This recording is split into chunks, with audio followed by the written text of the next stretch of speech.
Hello everyone, and how are you doing today? I'm doing okay. Just had a big day yesterday, so decided not to do any streaming.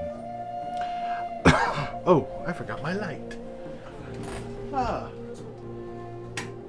And it seems my niece had some fun with my green screen. She's 2.5, what do you expect? Alright, as you can see, I got a new shirt. And yeah, I was just really tired yesterday. Today we're going to do some more programming, but we're switching gears. We're stepping away from, what was it? The Zelda programmer. And we're actually going to do something different. We're going to work on something I call Project Stormwind. I conceived of this project many years ago, and the basic idea was, actually, I have an image that says what the basic idea is. Give me a moment to pull it up.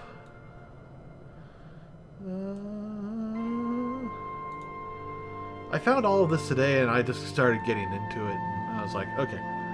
So yeah. Oh, wrong button. I'm sorry. Oh, and the microphone's up. So, this is what Project Stormwind is. It is basically taking the assets from World of Warcraft and bringing them into Lightwave 3D. Now, in a more modern sense, I would actually make this, make a version that goes to Maya, to Blender, and to Lightwave.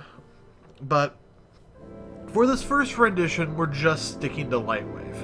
Why? Because it's my 3D software of choice 9 times out of 10. Although I am switching over to Maya for the most part. So, yeah, we're working on Project Stormwind today. Now, actually, what you can see here is what I can already do with Project Stormwind. This is what's called an ADT file. I can import these, and as you can see, it actually looks pretty gosh darn decent.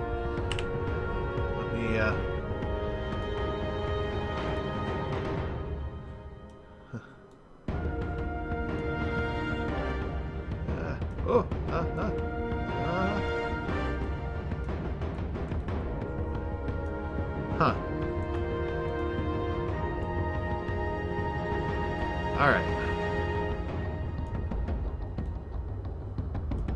We're working on it. There we go. Now this is ADT Azeroth 3030. This is Fenrir Creek Keep up near up in the what's it? The undead, the Plague Lands, not the Plague Lands, the undead areas. Oh god, it's been so long since I played World of Warcraft. Anyways, this is actually assets that I have pulled in. Now, the first thing you do whenever you work on one of these assets is you open up MPQ editor. So this is MPQ editor. This is pretty much a standard file. So let's come in here, and we're going into World of Warcraft 2.0, Burning Crusade. And let's see, we open those. And then we add the base, and then we add locale and expansion locale. And we do merge mode. Oh. I don't know why this is all in a weird format. Alright, so there we go. We open that. And this is all of the assets for World of Warcraft. Now this MPQ editor can pretty much open any World of Warcraft MPQ files. In fact, this can open up MPQ files from any Blizzard game. Effectively. But, what we do is we're going into World, and we come down here to Maps, and look at all these different lands. These are all the ADT files. So, what I did was, I could come in here to Kalimdor, and this is all of the files that make up Kalimdor. Now you'll see a lot of them are like WQLs and WLWs. We're not entirely sure what those are. And then there are ADTs. Now it says here that it's AutoCAD audit log. That's false. AutoCAD takes over the file format, but these ADT files are what make up the lands themselves. So what we did is we went to Azeroth and came down here and plucked out Azeroth 30. Yeah, so I just exported this file raw. There is no conversion or anything going in. I then come in here and let me remove that from the scene. And I'll turn off VPR so it takes a little less power. So I take that, and now I could just come in here and say, here's all the maps that we had. I exported them all as a big batch, so it was easy. And I say 3030, and we're going to just do high quality mesh. We're not going to put any of these other options on yet. But now we just load that, and it goes through and says, well, here's all the textures I'm missing. But then there it goes. And actually, it does textures? That's awesome. I don't remember making it do textures, but I guess it loads textures. And so, there we go. Now you'll notice that, like right down here, you can start to see squares. That's because each one... sorry. ADT files are actually made up of like 256 or some odd number of squares. Each square inside that is made up of X number of polygons. If we come here to... the wireframe, you can see that's a lot of polygons. Now this is actually for the high quality version of the landscape. There is also a low quality version of the landscape. Let me come in here real quick. Now you can see each square here has 4 corners and then a dot in the middle. The dot in the middle is what makes it high quality. If we turned on low quality, that dot in the middle would go away.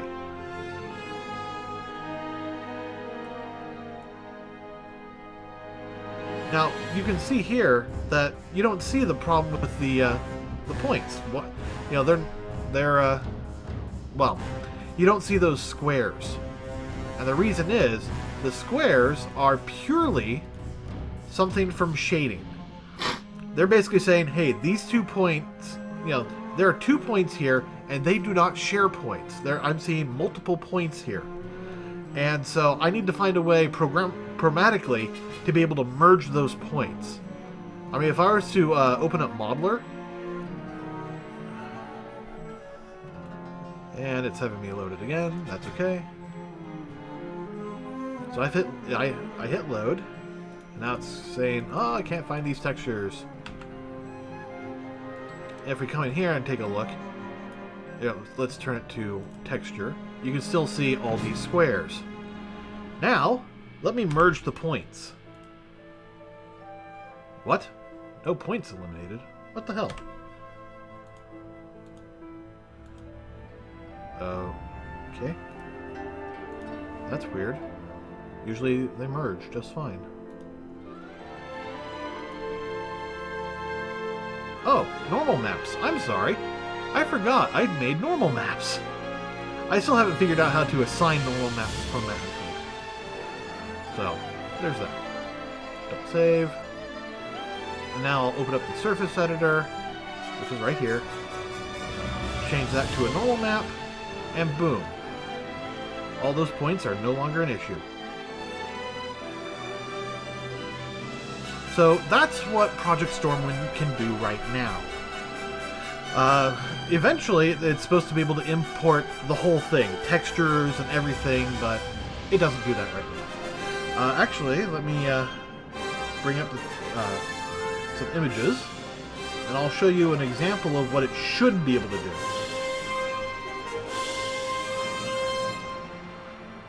This was one of my earlier tests. Let's see, I actually did this. Let's see, what is the date on this one? Yeah, I did this back in 2008. This is actually a manual edit. Basically, I imported it through another software and just started slowly piecing it together. And there, you know, I got some scales right, added some more textures, even more textures, and, you know, this actually shows a little bit of the progression for, you know, getting the ADTs to work. You know, this was actually one of my first tests. Is like, you know, what the heck's going on here? Eventually I did solve that. You can see here that there are no polygons, it's just points, and there are points over in here too. If we come back to Lightwave, you'll see that those points are empty. Actually, they're not empty, they just, all sorts of things. And then you can also see, yeah, it works with Northrend. So that's a good thing. And then this was the next step. It actually imports color vertexes. So as you can see here, there are actually colors in here, finally.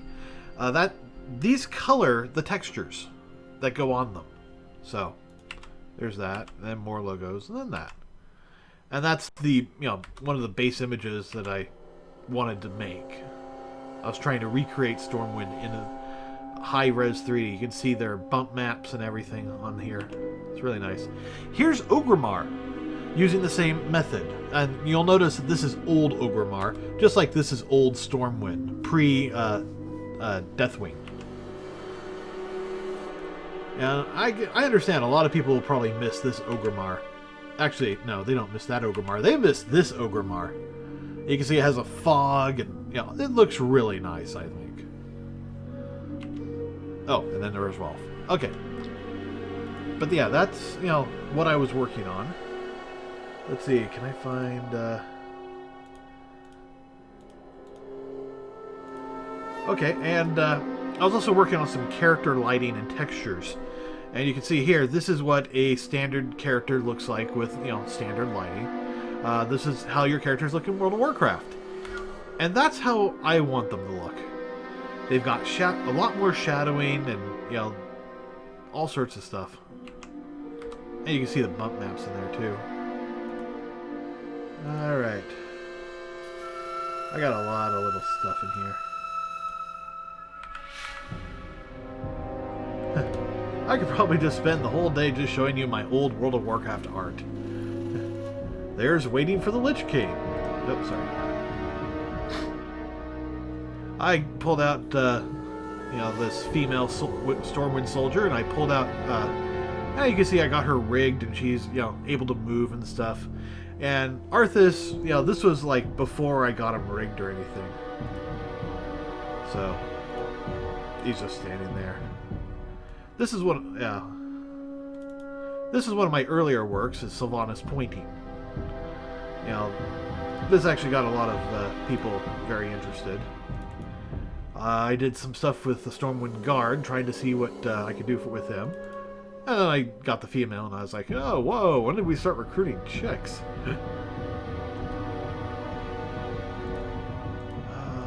Oh, yes.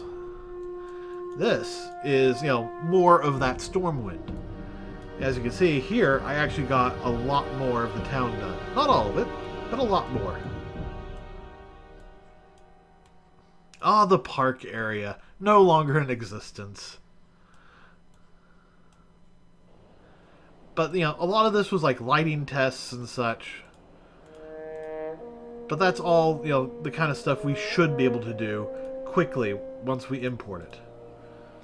Let's see. I know there's more.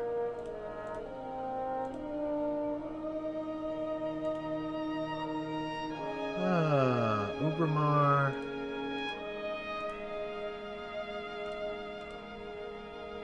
I'm sorry, it's taking a little bit longer than I anticipated. Okay, no, that's that. Oh, here's something. I tried pulling out some mounts, seeing if I could get them to work. They worked okay. Not great, but okay. Ah, this is one of my favorites, and actually a lot of other people's favorites. Lady Sylvanas, you know, like she's in Brooklyn or something, and she's like trying to ask for a bagel, but the guy ran up the pole because he was frightened because, you know, she looks like that. A lot of people thought this was a photo.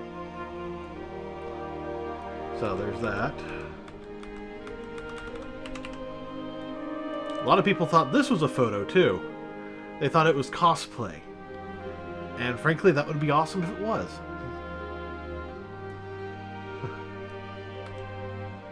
Oh!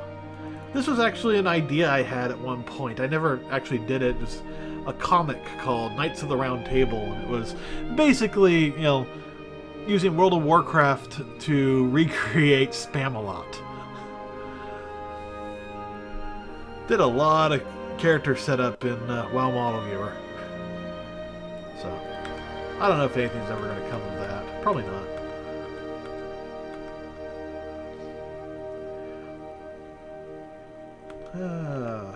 Oh. This is actually that area that we're in right now. You know, right there. So you can see, you know, I pulled out, you know, all sorts of manners of creatures. We've got rock giants. We've got the boss from, I forget, Ankahiri or someplace like that.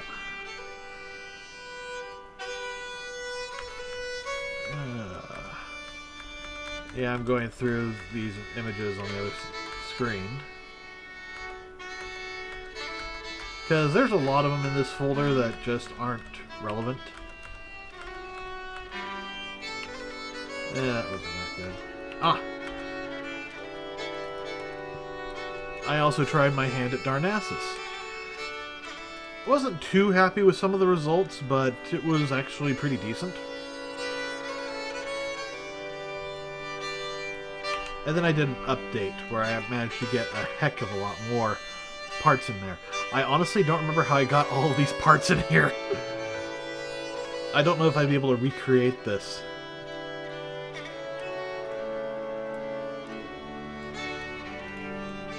But the goal is to, you know, just be able to load one model like the ADTs. Come on. So, I'm actually going to try something now. We're going to load ADT 3030 with more options. Now, I'm guessing that this is going to crash.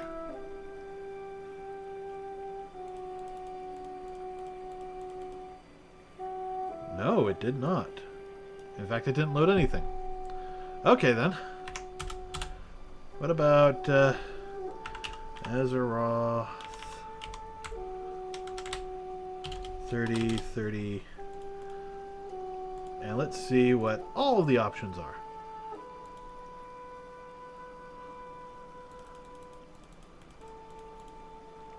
Not a thing. Okay. So, this is where we're at. The other thing I should probably show off is that I am working on getting it to load BLP files. Right now, it crashes. But it's actually doing pretty well. Considering, you know, where I started from, it couldn't load them at all. So that's where we're actually going to be working on tonight. We're going to try and get the BLPs to import. I've actually been working on this a lot today. So the problem is trying to, you know, the Lightwave scripting is totally, completely, and terribly documented. And then trying to convert that into against you know, known BLP converters and programs, it's just not easy. And then at some point in here, I would love to be able to export them as like Targas or PNGs, or both. So that's what we're going to work on tonight, is just getting it to load. I'm starting out with indexed images with no alphas. Right now I'm at the point of trying to convert. You know, here, I think it's loading it just fine. At least, you know, it should. And it's converting it into a BGRA color scheme. And if you look over here, the BGRA colors is basically an unsigned character for BGRA. So basically it's creating a whole bunch of those, I think. I'm still a little confused as to what it's doing exactly, but as I understand it, it's creating a whole bunch of them. So now comes the part where I'm trying to, right here, I'm trying to convert them from one to the other. Unfortunately, I don't have a way of getting the color map index just by itself. So let's just, for example, let's just have it do 1. Or rather 0 in this case.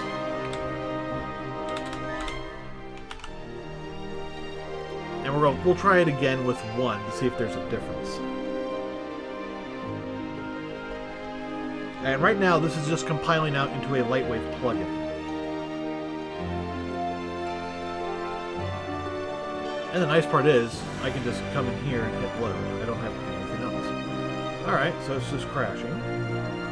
So, it's not upset there.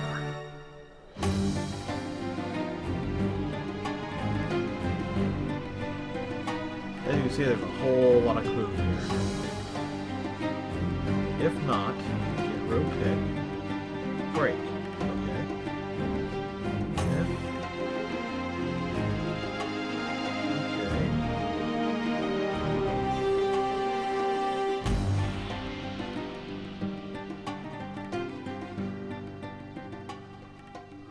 Near as I can tell, this is right.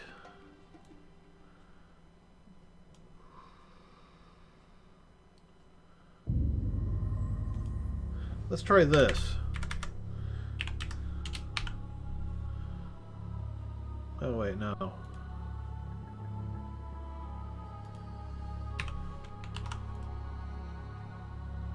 Unsigned car.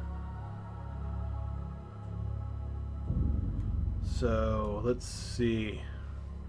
255.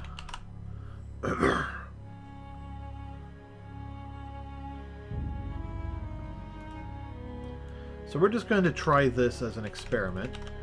I just want to get a reaction. Hopefully, you know, something will work. If this doesn't, I'm going to do the debug. This problem showed up like moments before the stream started. So I'm not exactly sure where it's crashing.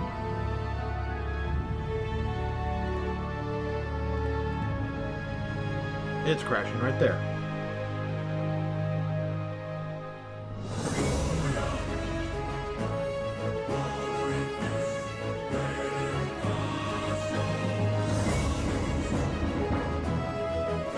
So, okay. Why is it crashing there? Probably because it's not on the same car.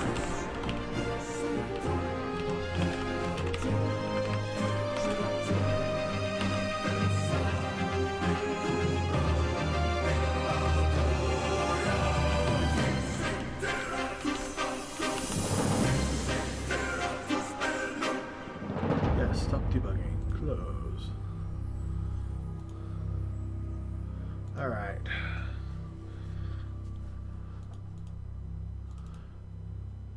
It's still crashing. At the same spot, I suspect.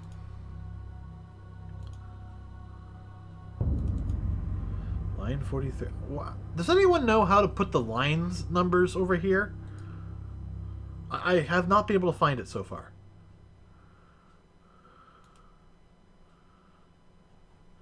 Okay, so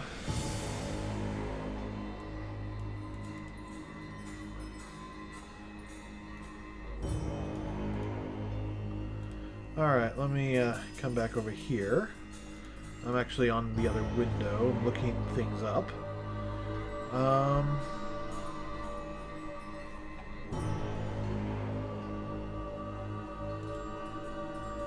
Okay, Index 8, which is what we're working on,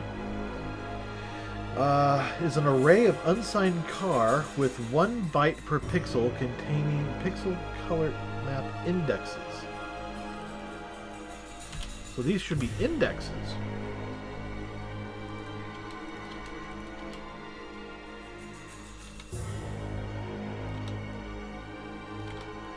Okay, so that might be the issue. Yes, stop debugging, close.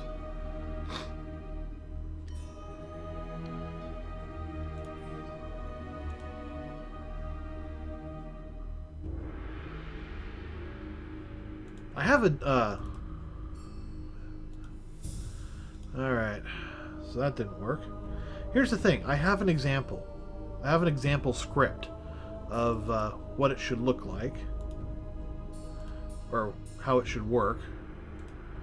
Let me bring it up here in a second. Alright. So, I don't have anything to do that to that. What they do here is actually, they come in here and do a whole bunch of mem copying. This is actually the closest I can find to, you know, what we want. You know, something they have called unham. But I think this is more directed towards theirs.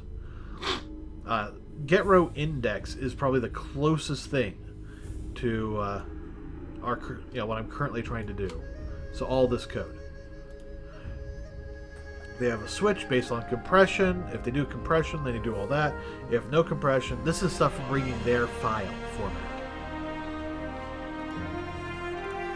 And then they put a lot of stuff into like BP and PickBuff. And then PickCommy. Yeah, PickCommy again. And then down here, they do the RGB stuff. And then they, you know, pick CMap, which is their color map, K red. So this should be the index for red, which I can put at 0. It should be a number. Well, it should be an unsigned car.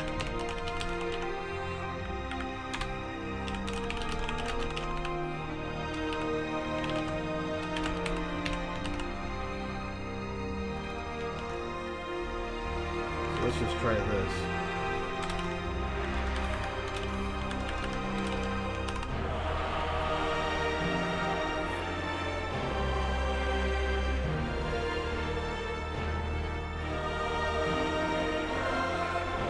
I'm almost certain this is going to fail.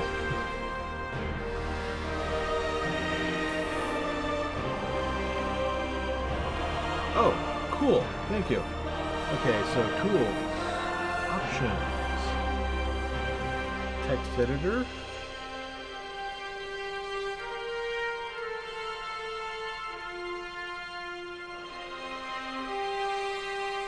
All languages.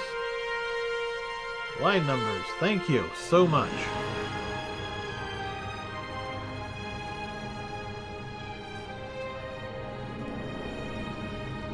That makes things a lot easier now. Alright, yes I did build, right?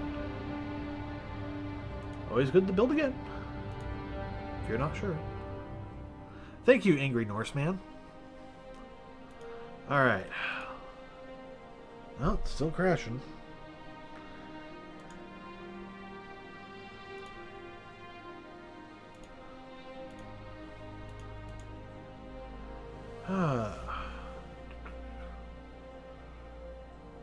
Access violation writing location.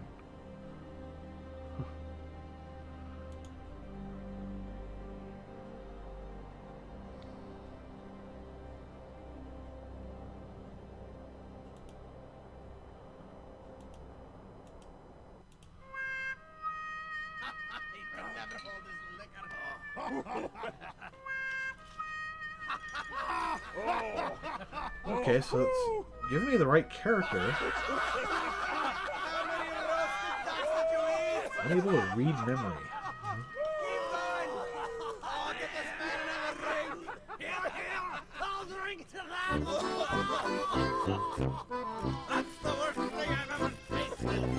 Huh. Because if we look at that, and I actually, let me bring up the... if I bring up this, we can see that unsigned car RGB. This does exactly the same thing. Yeah, the difference is 3 or 4. And then if we come over here, we can see RGB 0, 0, J, J, equals, and then the characters. And if we go to C-map, take a look at that. C-map is this RGB triple, which is their unsigned car, red, green, and blue.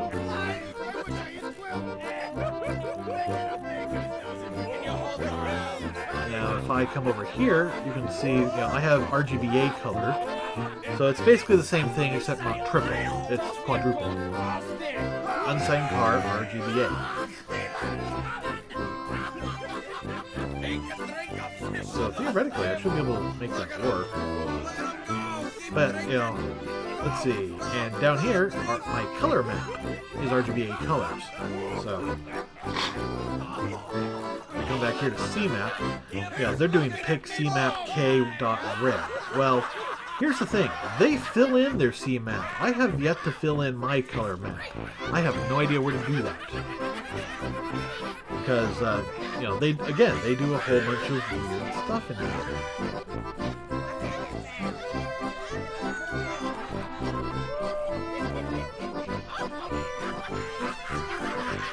Yeah. CMap equals call it Kjasi 1. CK1. Or mountain.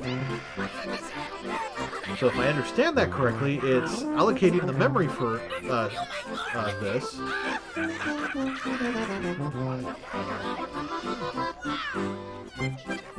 And assigning the data.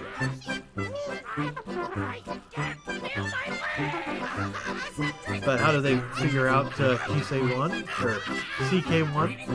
I think that's something specific to their thing. Now, if we look in here, I'm not seeing too much for 1. Reverse bytes 1, so that's obviously something for specific to their thing. So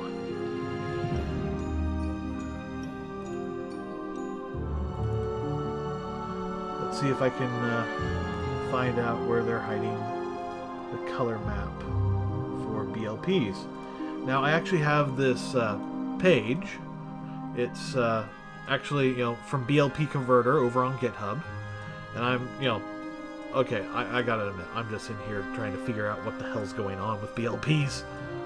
And I'm almost, blatantly copying the data, well, the method. But I have yet to find, if I come down here to the palette, palette no alpha, that's the one we want, because that's version 2. So we go to that, which is down here, BLP converted O2 no palette, or paletted no alpha. Well, I pretty much just copied this perfectly, and I don't know where we're getting the palette from. Obviously, destination. B destination is, paletted. And it's copying the palette from the source. So maybe I should be, looking at that function again.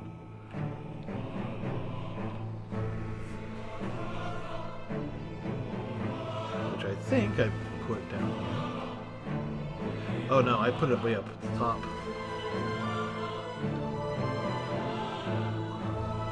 Let's stop this.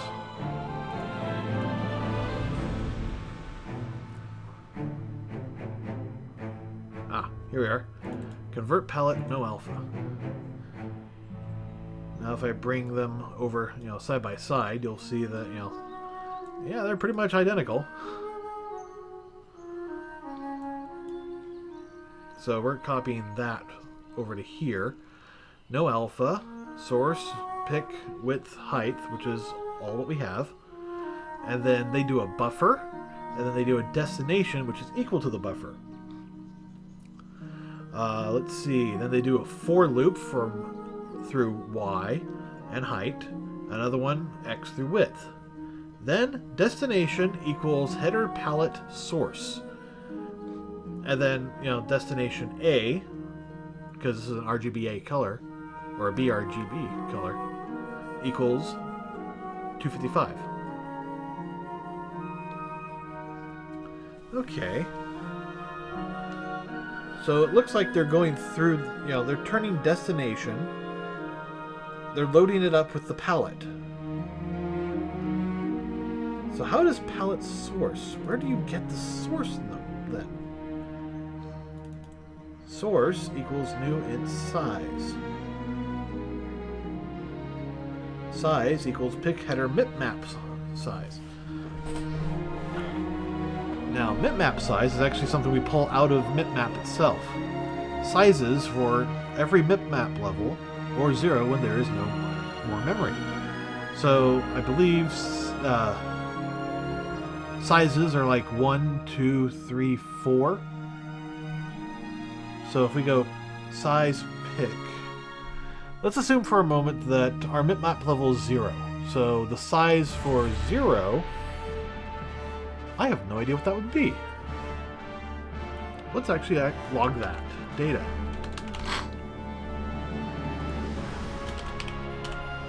Mipmap level equals I. Mipmap size equals I.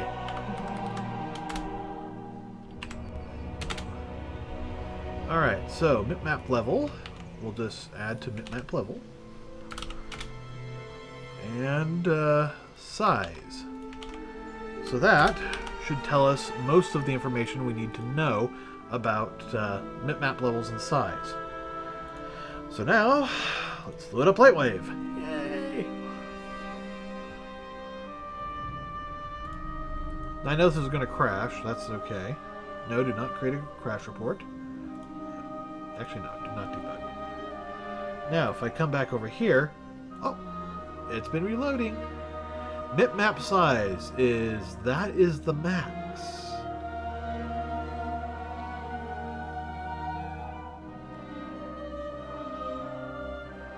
Huh.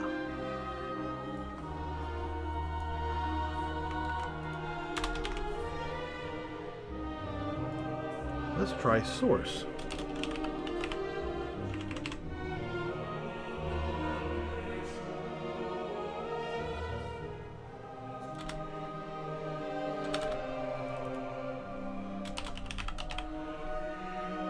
We'll see how it looks with actually, let's try I and S. Why are we doing that? Because it can be interpreted either way, and I would like to see how it's being interpreted, or the most likely interpretations. Alright, load it back up, let it crash again. And the reason I'm always choosing the same file is so I can, you know, keep going at it. Okay. Source is pretty damn big. And it looks like, yeah, we want a number, not the head, not the script. Okay.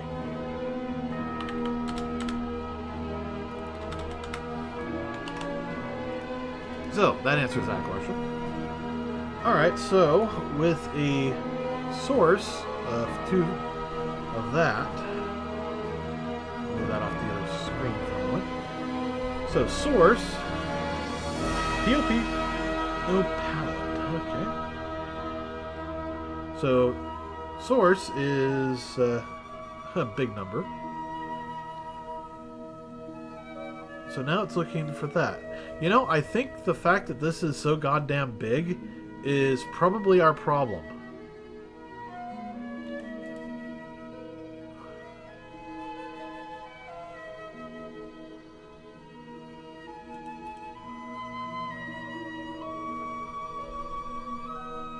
Or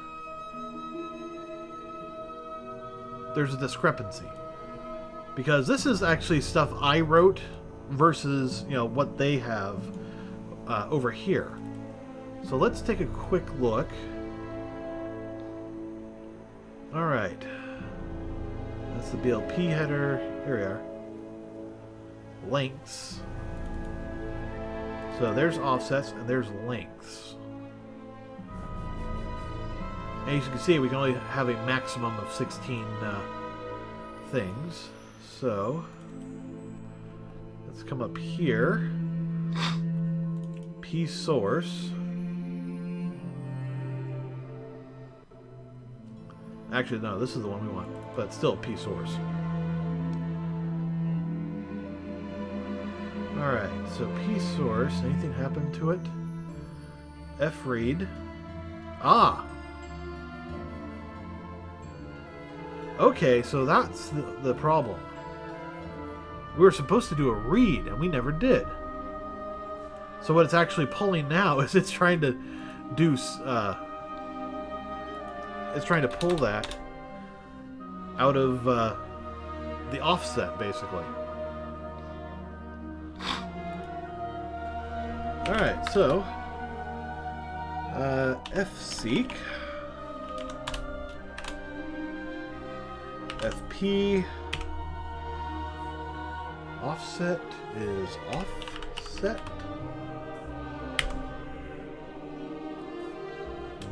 Seek set.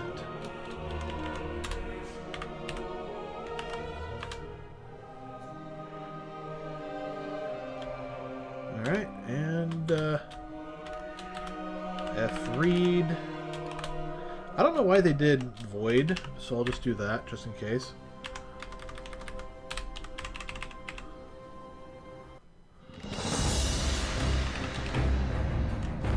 Hope you like my selection of music.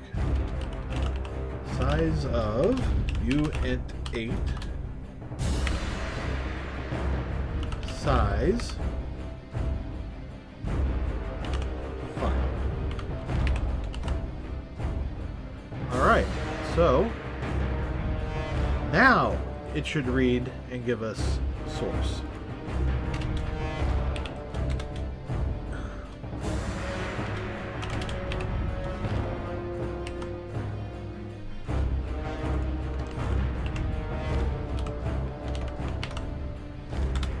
So this might actually solve some problems.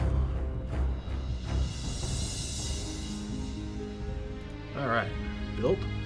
Let's see how our new plugin works.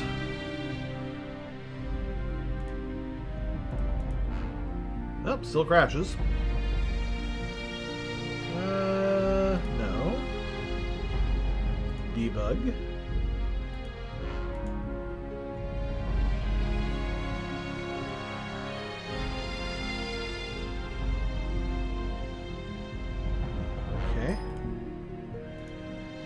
Let's see what this says.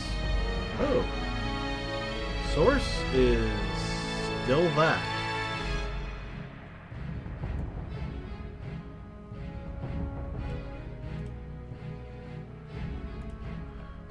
Okay, I don't understand. Oh. Did I... Huh. No, I did this right. P source equals new int of size. Otherwise, it...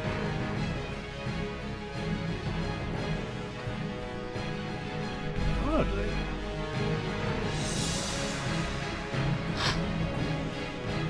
No, it matches. I'm not seeing a difference here.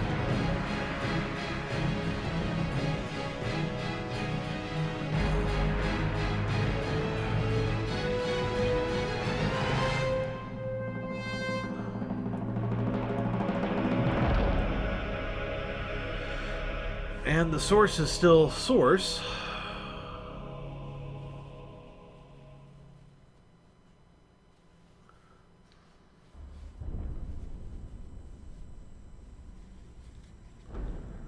Huh.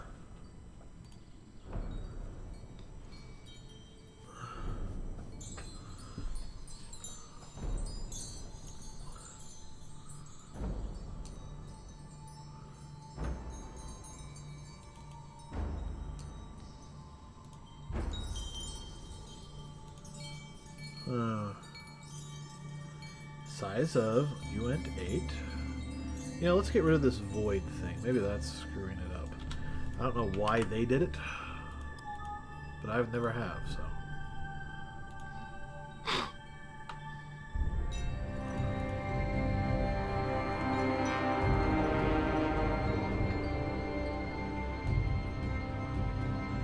think it's interesting that people like watching people program.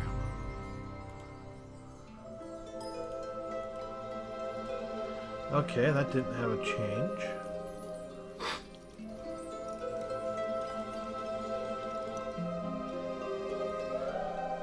Let's try this.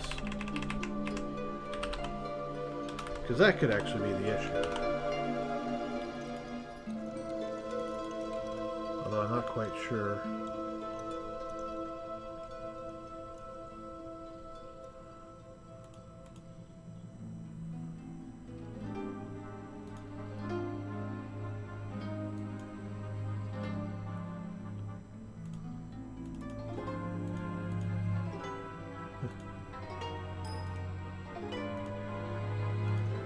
Oh, the good news is we actually have something now. Source equals 0 and null. So it's not a script, it's an integer. So that's good to know.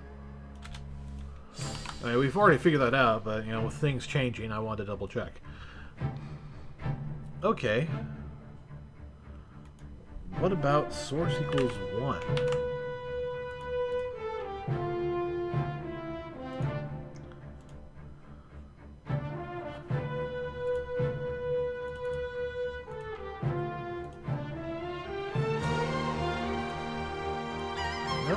Still source is 0. Okay.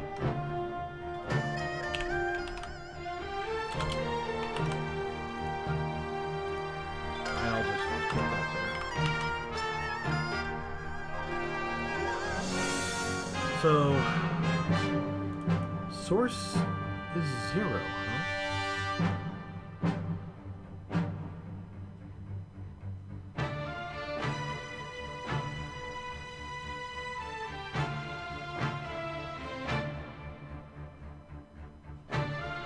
You know, maybe I'm doing this wrong.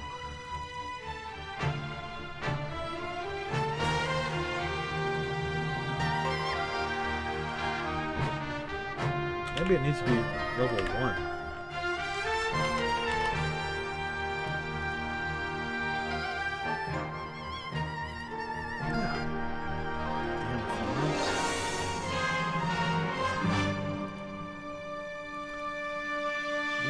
Still crashing.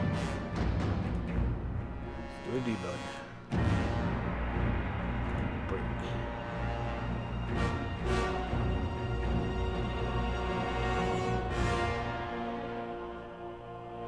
Alright.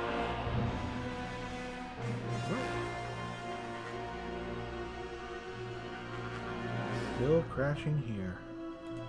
944.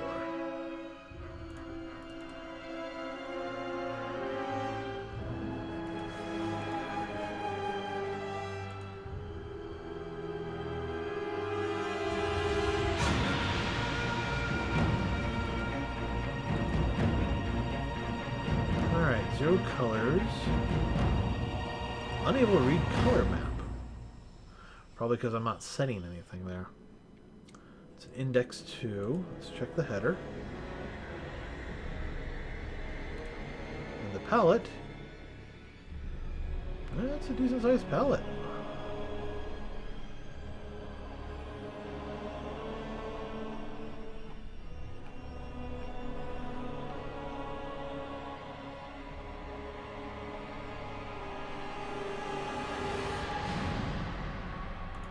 Map sizes.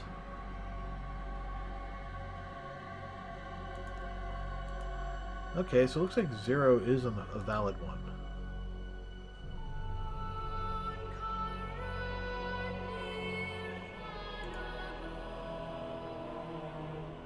My son. Too long. Has map levels 10. Number of map levels 10. Alpha type 8? Wait, what?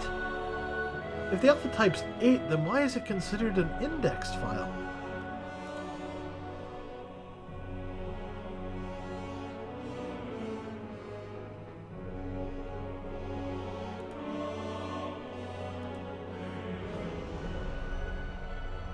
Oh, alpha type, not alpha depth.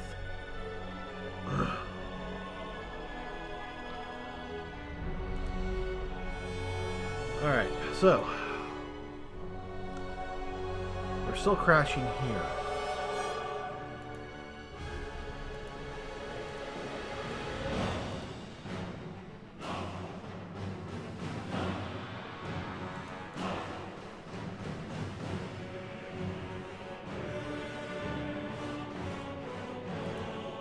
Unable to read memory. Maybe I need to allocate memory first?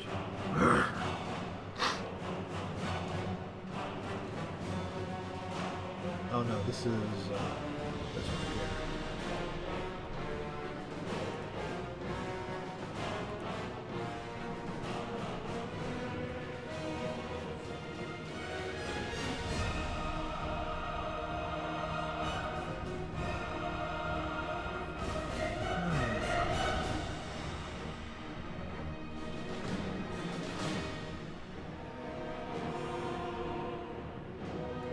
Mem set. Of course, they use this pick buff a lot in here. I don't know where that is. They do reverses and all sorts of stuff.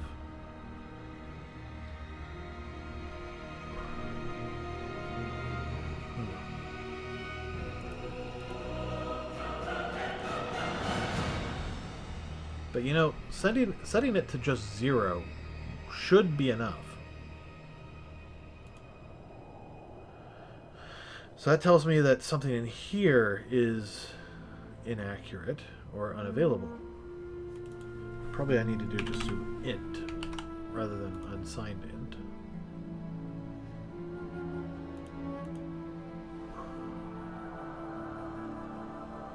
Or unsigned int. Ah! I've had my keyboard for quite a while now. And it's still being a bitch.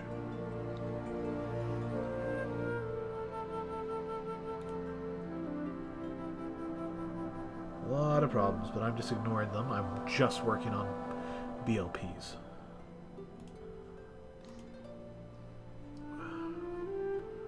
So, was this the problem? Was it just, you know... No, that was not it.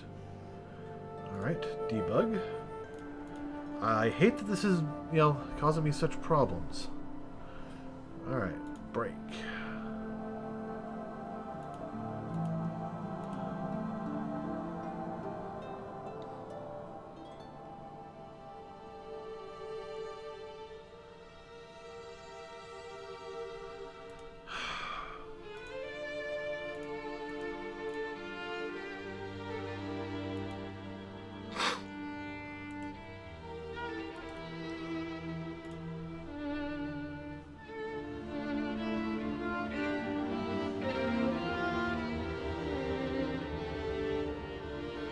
Huh. I wonder, did I ever expand this out?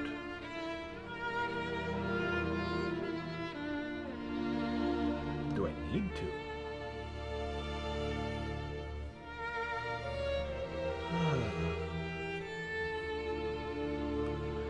And then they have their unham function, which basically does the same thing.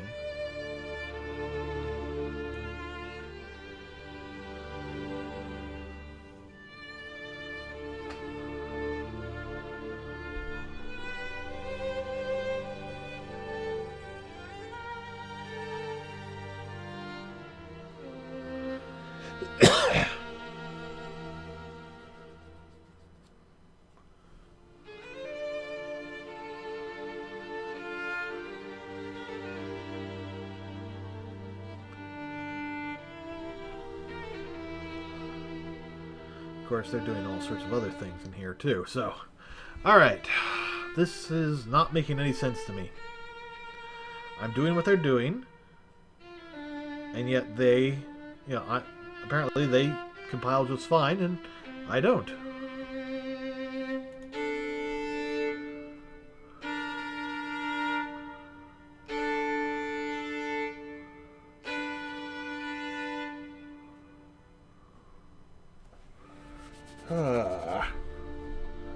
Alright.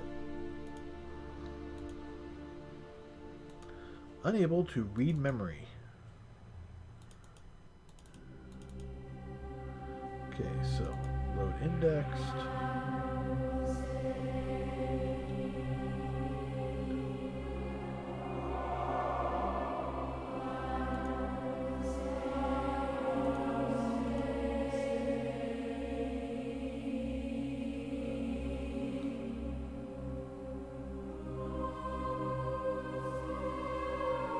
Colors is 0.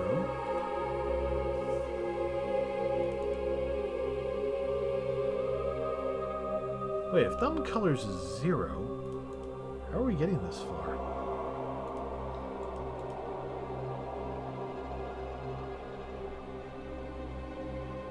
Loaded index.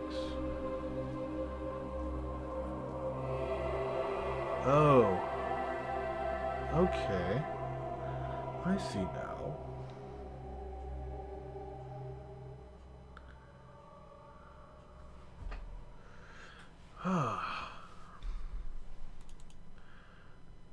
Pick them colors, okay.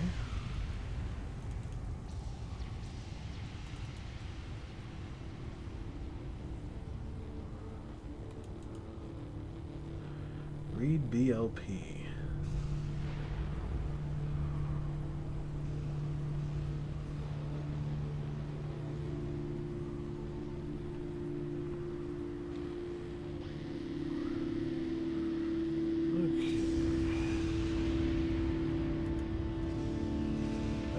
Colors.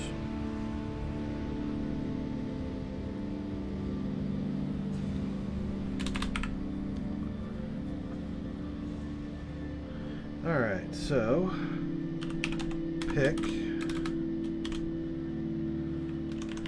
N colors equals 255. We're just going to max it out.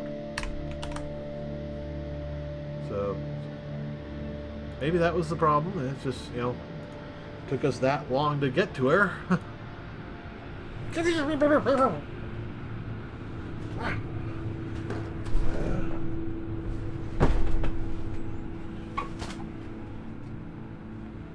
get it? What's he still flying around?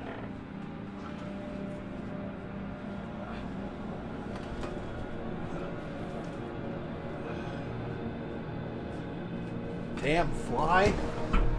I'll get him one day!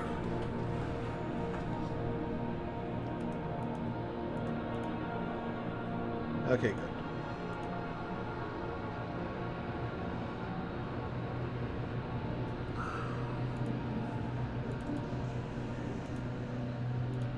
Alright, so that didn't work. But at least it got us probably one step closer.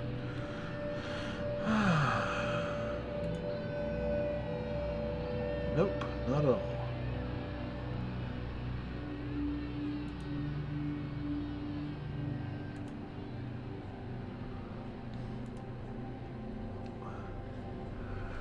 Huh. Okay, I am actually at a loss of what's going on here.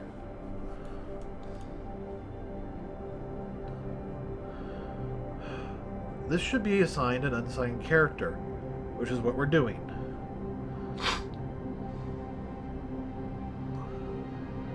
Or rather, an offset to an unsigned character.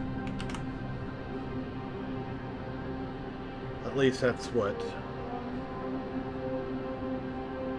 they want us to believe.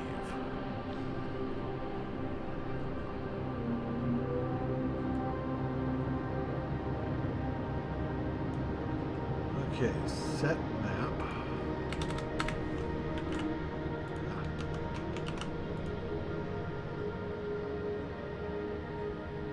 IP, I, pick header.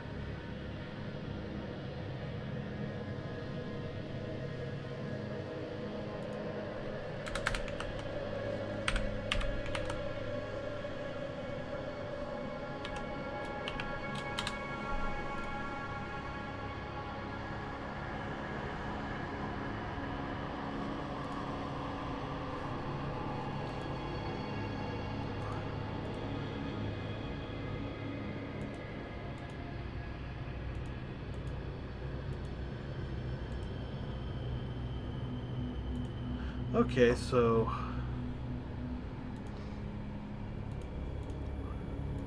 I'm not sure what's going on here either.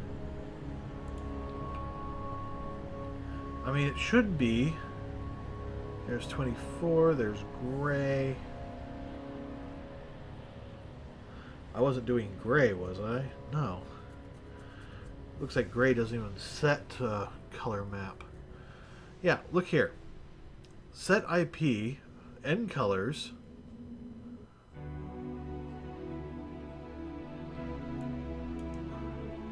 So, unsigned int.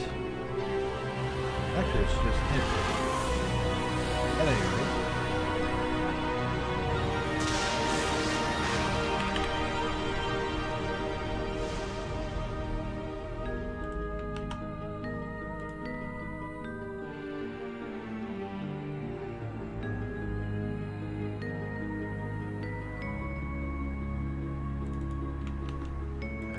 This. Alright, so for I equals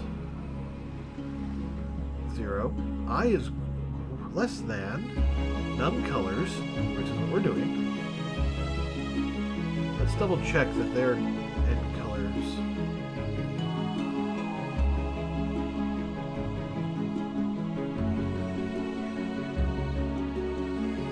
Number of colors in the color table. Alright, that's what ours is. Plus plus. And then they are getting the red channel.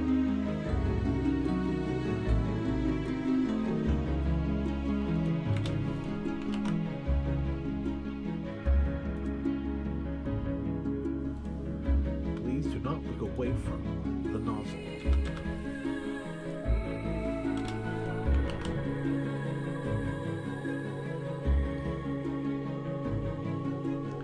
Okay, so I gotta find a way to convert those, so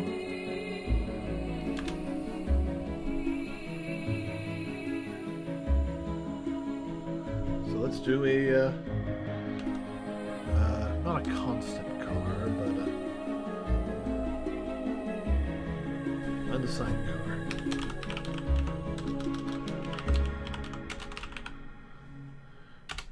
C.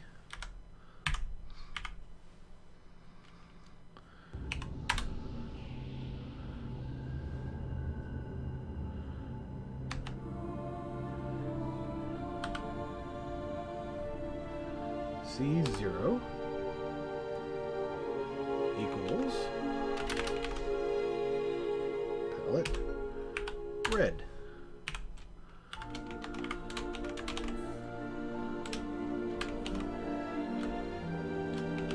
Actually, no, we just need these.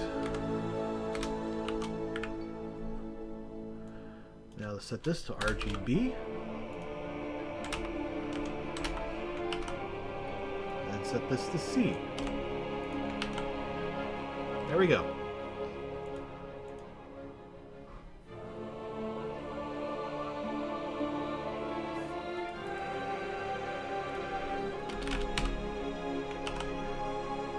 All right.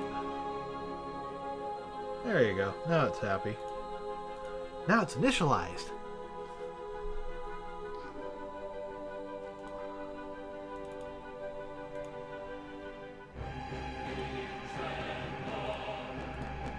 Well, at least we fixed that.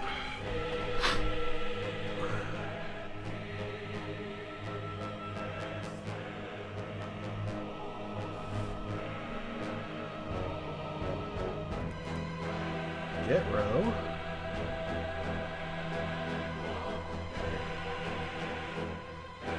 Int return.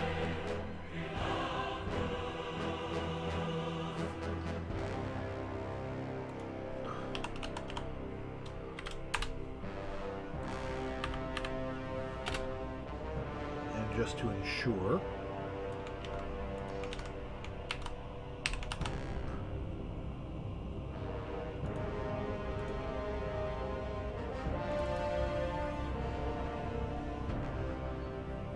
All right.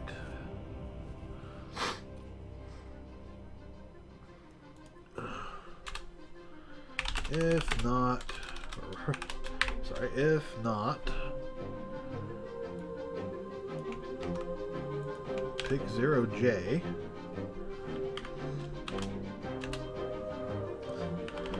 Return false. False.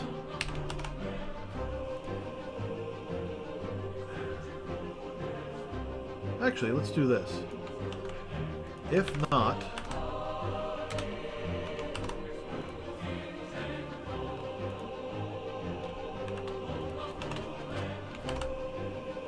there, if it has trouble doing it, setting it, it will return false. I'll just comment that out.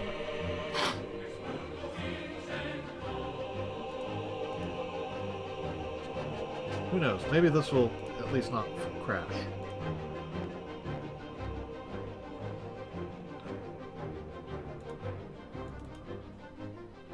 Nope, still crashed.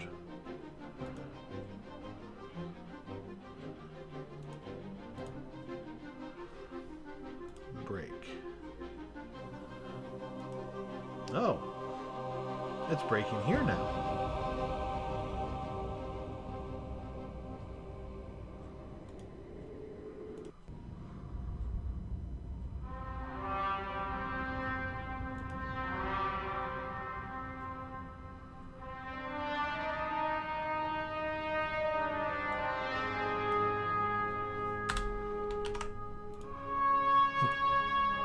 Hi, Gravity.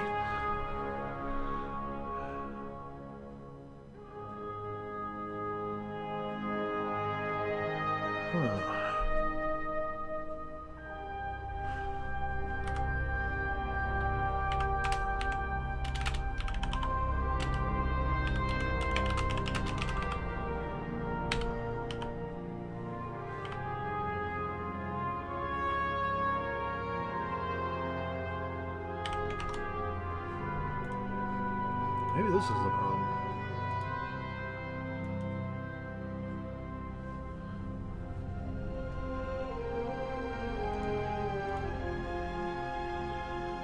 We're doing a completely different thing today.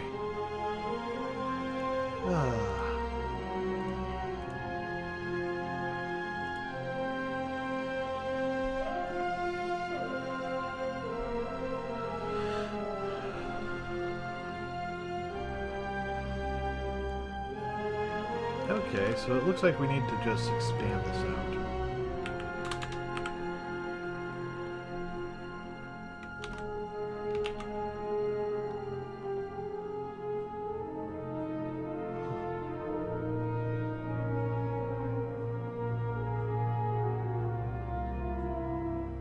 Really?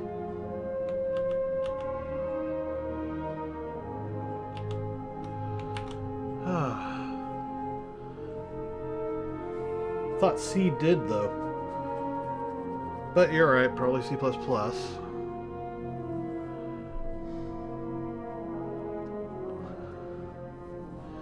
Yeah, where did I put that code?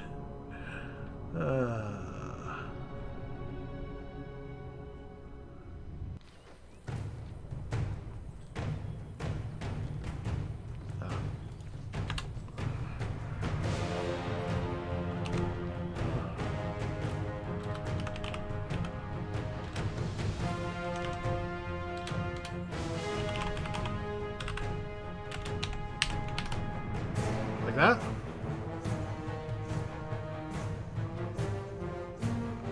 So I remember doing that somewhere else.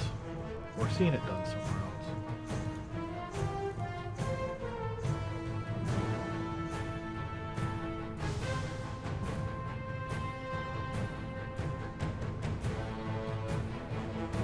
Oh, wait, over here.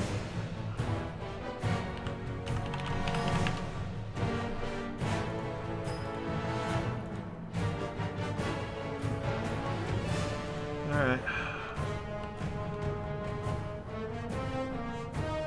That still leaves us with what to do up here, though. I think I just need to expand this. I don't know why it's not auto-expanding.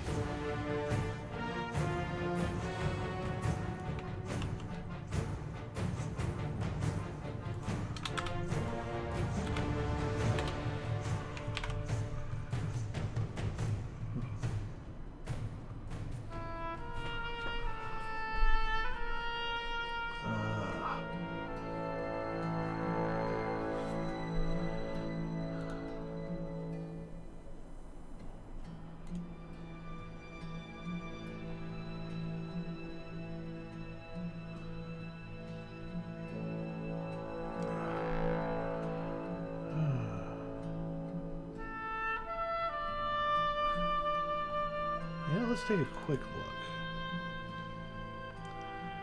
The mem copies.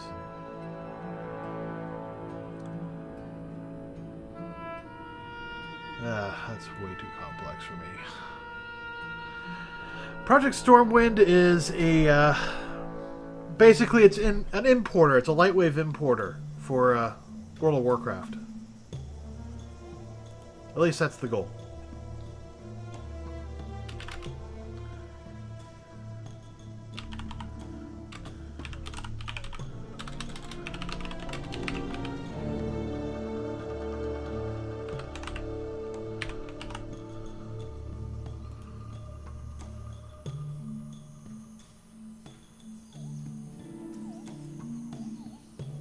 No, I don't want that.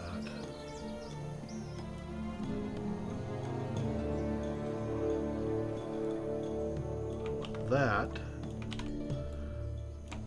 up here.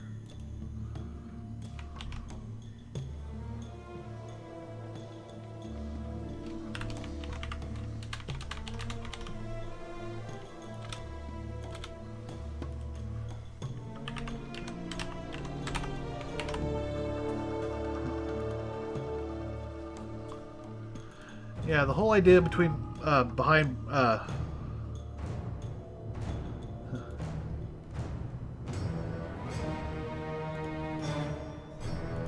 whole idea behind Project Stormwind is be able to open up Lightwave 3D. Yeah, I think that's what I'm supposed to be doing, allocating an array of arrays.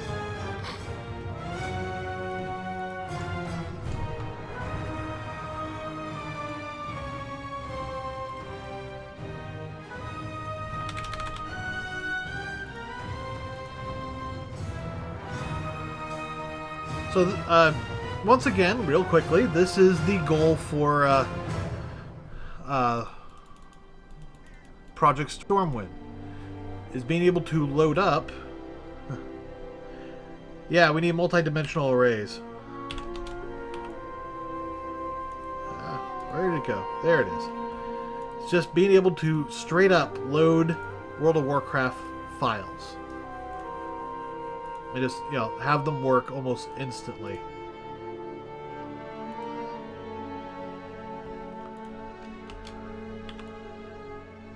I mean, this is an actual ADT file from the game. This is actual landscape.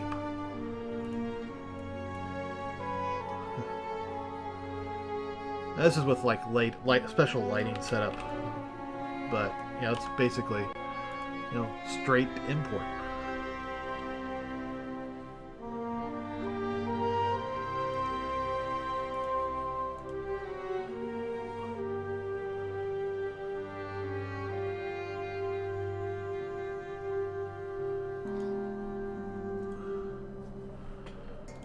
Well, as you can see here, I actually have an array that I have set up, and I'm just now starting a new, you know, character thing. So there's that. And let me save this. I'll bring the editor in and see if that worked. It did! Oh dear God, it worked! I mean, it's loading the wrong data, but this is the first time we've been able to actually see the data. I feel so much better now that that's working. I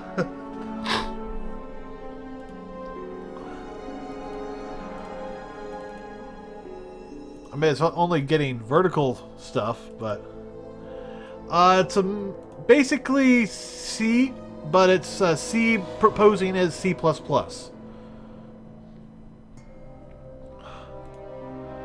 Oh, that's... Okay.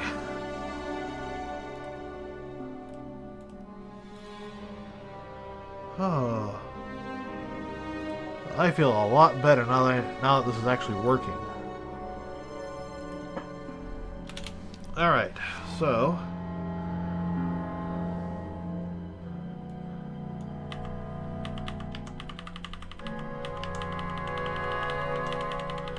now comes the next tricky part. Figuring out what each of the colors are for the color map. Well, the indexes that I need.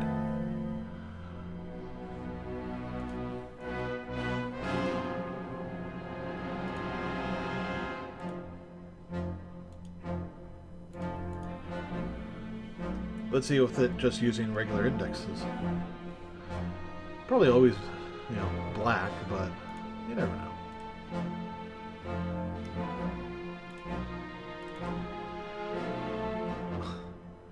Of course.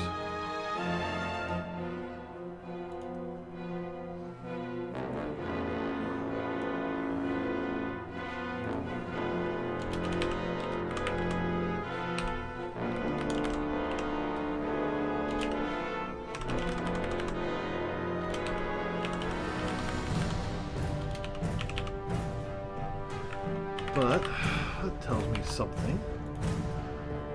I have RGBA color map. They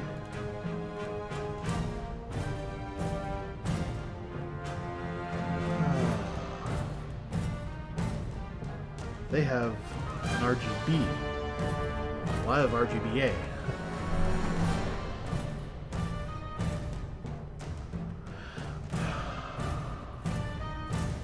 They list it as a color table. So here's the one of the references I have for Lightwave.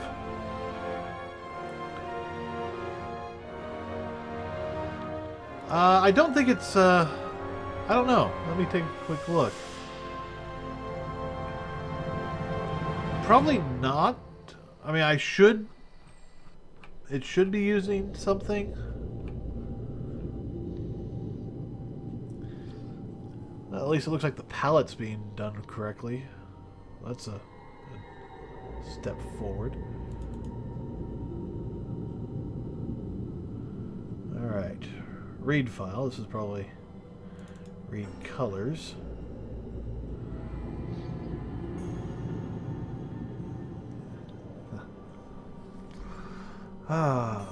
Get BLP data.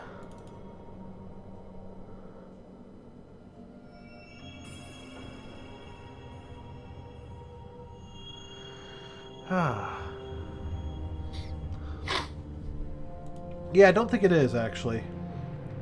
The big problem is I'm trying to compete with two different methods of programming. I mean, there's all this stuff from the IFF specifications for Lightwave. This is basically telling you how to do it. And they're doing a lot of memory copying and memory setting, and it's really hard to figure out where everything is. I programmed most of Project Stormwind. Right now, I'm working on the BLP format, and I'm reading that out of BLP converter on GitHub from Canma. And they have support for BLP 1s, but I'm not worried about that. I just need BLP 2. Yeah. Because the color map is actually something I pulled out of here, out of the IFF. Yeah, they have a C map. I just labeled it color map. And I'm trying to find, okay, where does color map come from? And I can't seem to find it so far. I mean, they have C map here, and they list it. And this is what we were just trying to duplicate, but let's see something where it looks like it's pressing it. C map equals Malik CK1, which is from their specific file format. So that means I need to go in here and read the file format. Probably from these guys. So somewhere in here I need to figure out how to read the color map, which might be somewhere in here. I don't understand how they get to palette data.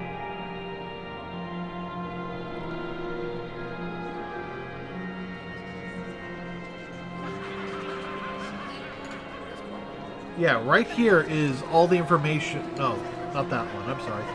Right here is the function that we've copied, but and this should be getting the color map information, but I don't see where it is.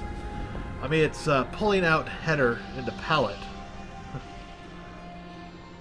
So, JavaScript is good for starting self-learning. I also recommend PHP. PHP is basically C++, but for the web. If you can learn PHP, you can learn C++ a lot easier. Big problem between the two of them is just learning what the function names are. But the style is the same. Okay, so...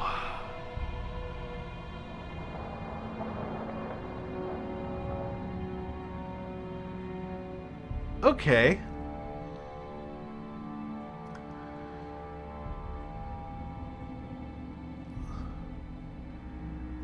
I see now. Alright, so...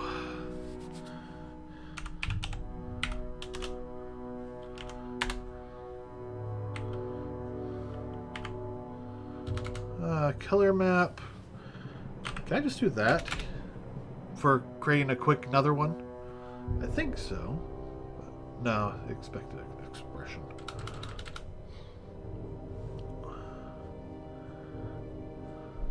Huh. How do I push back on that? It's like I want, to make it a vector and do a push back or a pop back or something. Equals 1. Nope.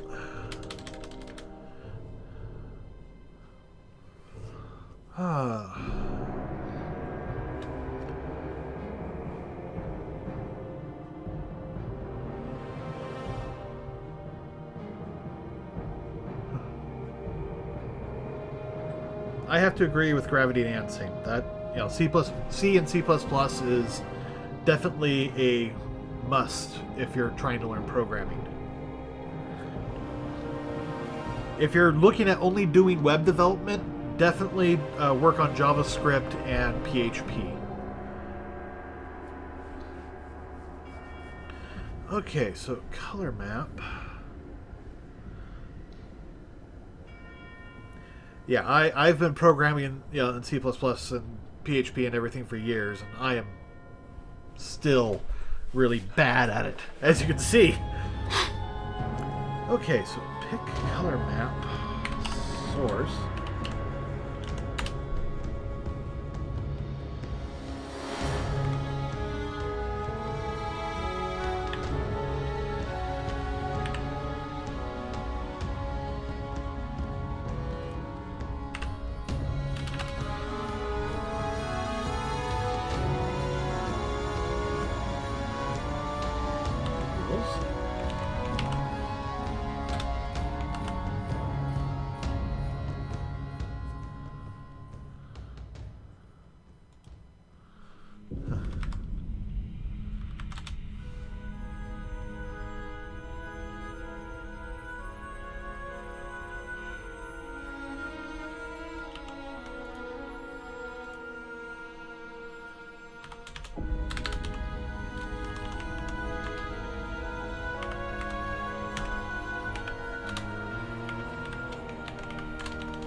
No, that won't work. Because it's looking up the pixel ID for the palette. I need to do an if. So maybe I need to make the color map a vector at some point.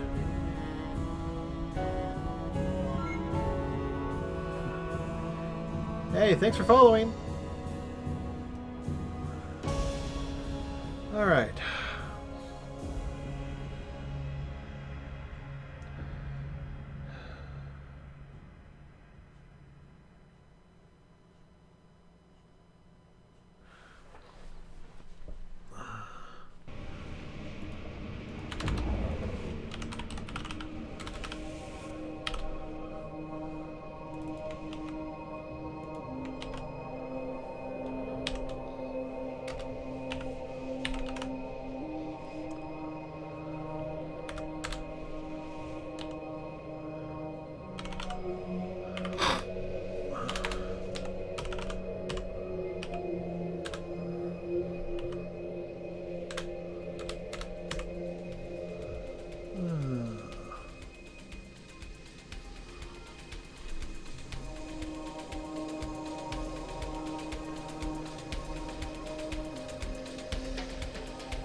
Yeah.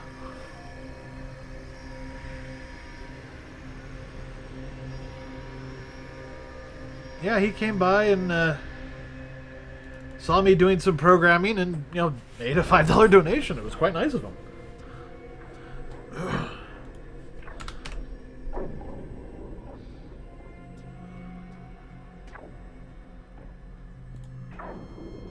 Okay. So...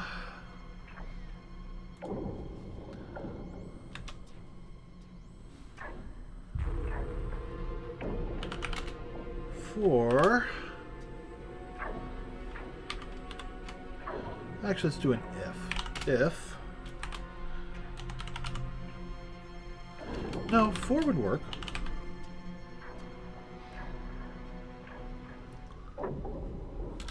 Actually, no, we need an if, don't we?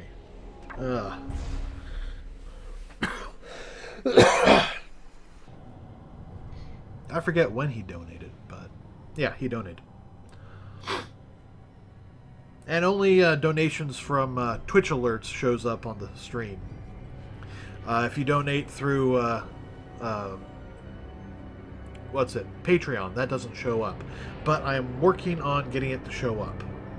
In fact, I think I got it mostly hooked up. Yeah, I think it does actually show up, but it won't show up as under last donor or anything.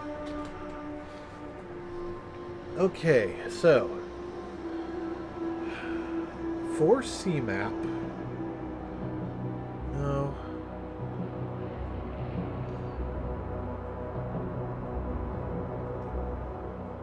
Actually, no, yeah, 4 would work just fine. So 4 int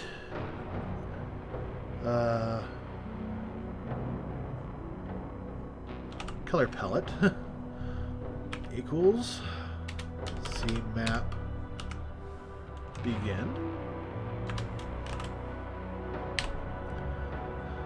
CP is less than CMAP end CP plus plus.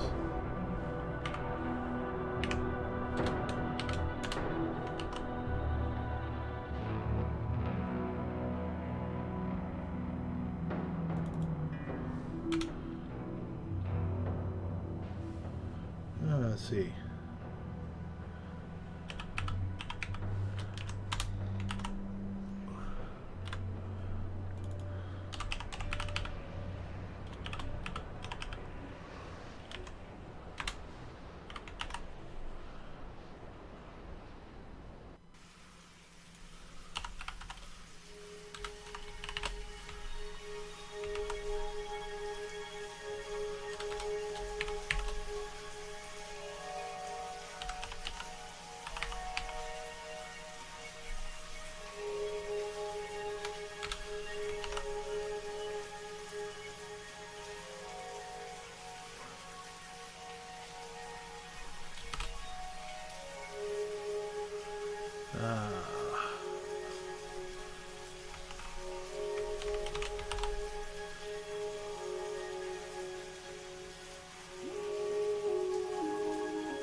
let's just do 0.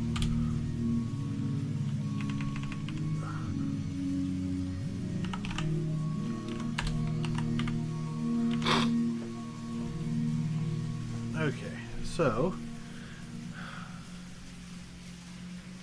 go through it and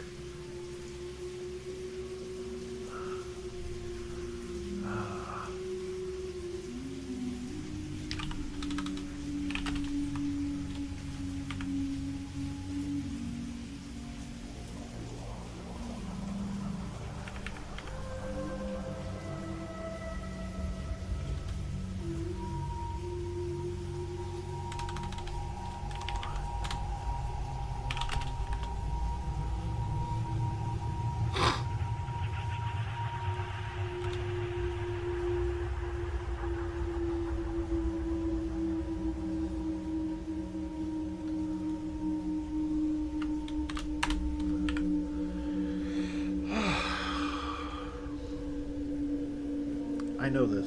It's alright, so if cmap I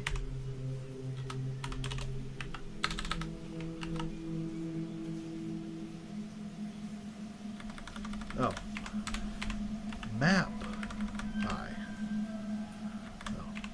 cp dot r. Actually, let's do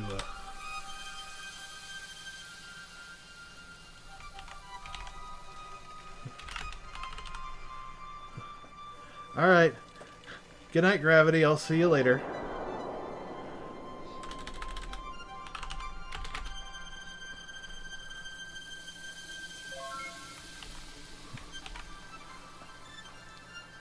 Itofu. Hello, Itofu. Welcome.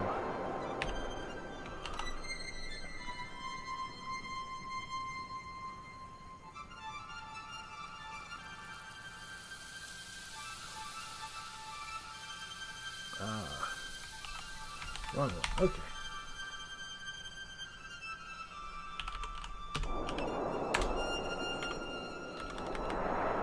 Alright, so if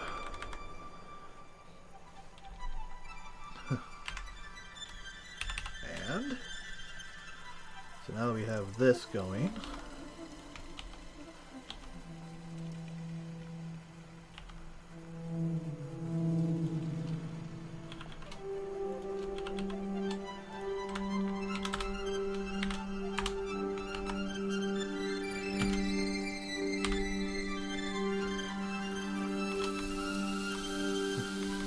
I am working on getting a plugin for Lightwave to read BSP files. BSP files are the image format used by Blizzard for World of Warcraft. The end goal is to actually have a plugin that will natively load World of Warcraft models of basically any type.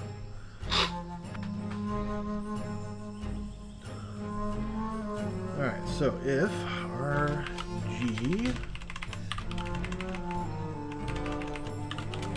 B and A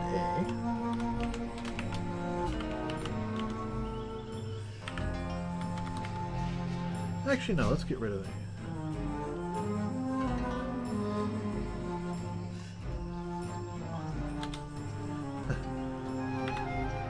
Well, not to borrow too much from your name, but it's a magical programming language designed to make human-readable information a lot easier to read.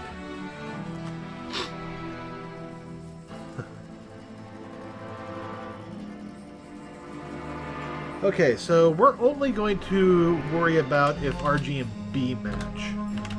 We're not going to worry about alpha. Simply because alpha can change. And who knows if it's always the same.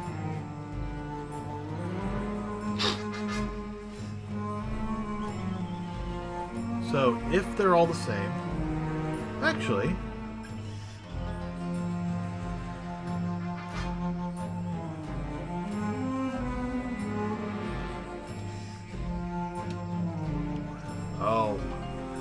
I've been programming on and off for, I don't know, 10 years, maybe more. Actual programming, like C++ programming, probably about 5 or 6 years. Programming in total, including web pages and such, definitely 5, 10, something like that. Actually, closer to 10 to 15. Yeah, if I do not...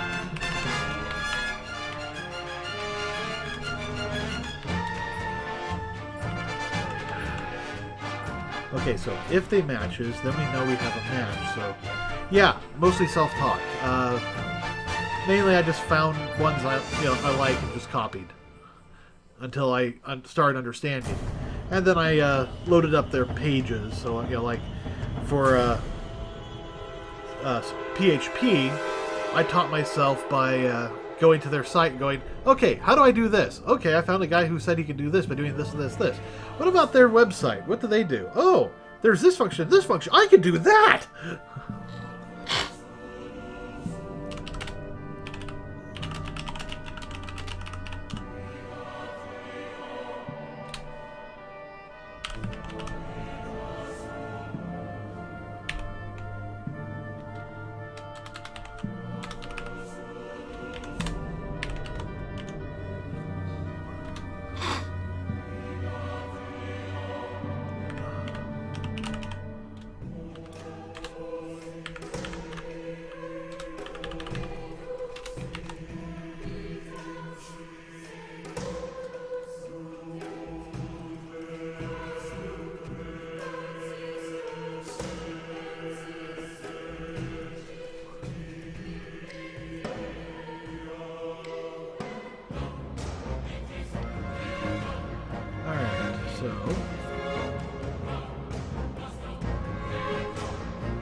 It depends on what you want to program. A lot of if you're trying to get a job in it or want to be able to do big, long-term stuff, definitely learning C++ will help. Learning C will help. Learning C++ will help. Pretty much no matter what you learn to program, you'll be able to use data from that. You could also try learning to learn Python. A lot of people have actually taken that up. It's really different, but you can still do quite powerful things. Let's see, what else? If you're interested in website programming, definitely look up JavaScript and PHP. PHP is basically a web-based version of C and C++. If you learn C++ or PHP, you can pick up the other in almost no time. For me, I'm having trouble with stuff like, OpenGL and stuff. So, if you see me programming OpenGL, that's brand new territory for me.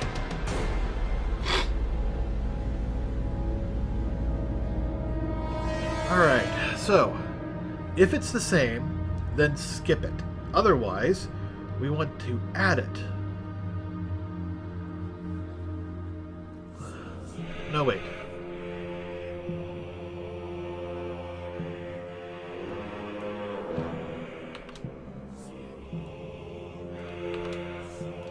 Alright, so let's do this. Bool found equals false. So now we're saying if CMap R does not equal R and the RG and B all do not match,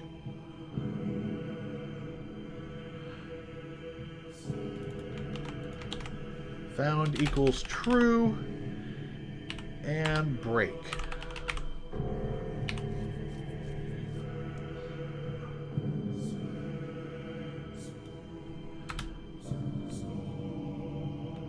Actually, no. Don't break. found equals true.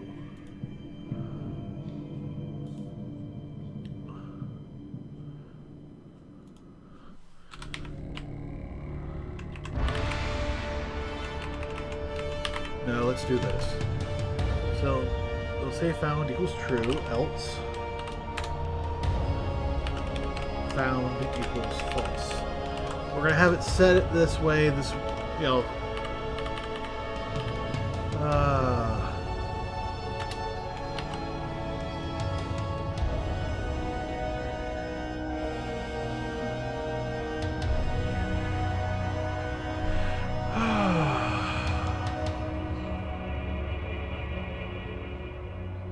Oh, this is a hobby.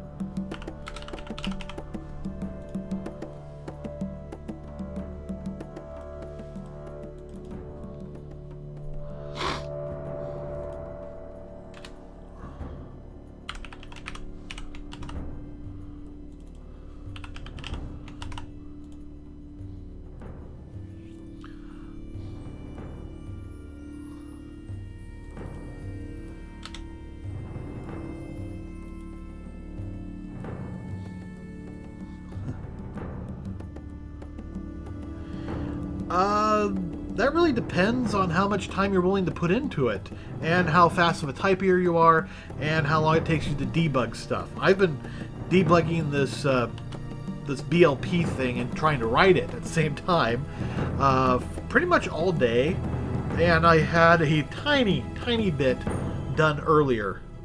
I don't remember how long it took me to get that earlier stuff done. But then there's all the stuff like, you know, the research that you got to do.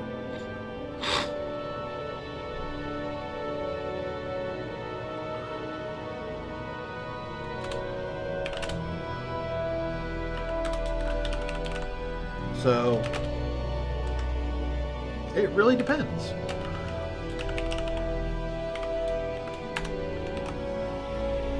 I mean, if you know what you're doing and you're an efficient typer, you could probably get this done, you know, very quickly. Faster if you have friends helping you. You know, the other day, Gravity Dancing helped me out immensely getting one of my other C++ projects ready. I was having trouble reading a file, and I was just, you know, starting to get things going on it. And, you know, I've been struggling with it for probably about a day or two. And he came in and, like, in less than 2 hours, he had completely rewritten almost everything I had written and got it to work. So it really depends on your skill level, among other things. Alright, so found equals false. CMap pushback.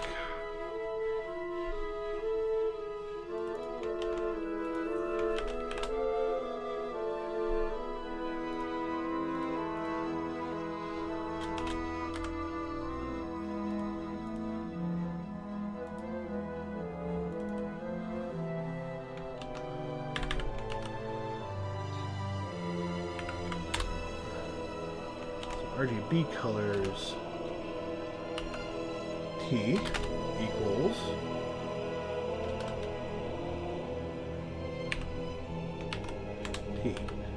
T R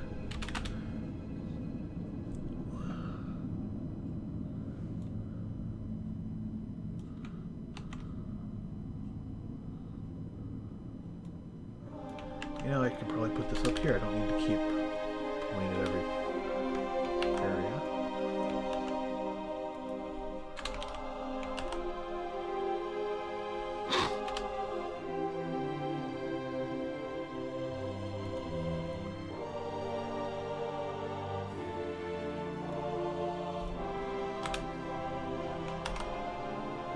I'm pretty sure this was a leftover from their script, so I can safely get rid of that.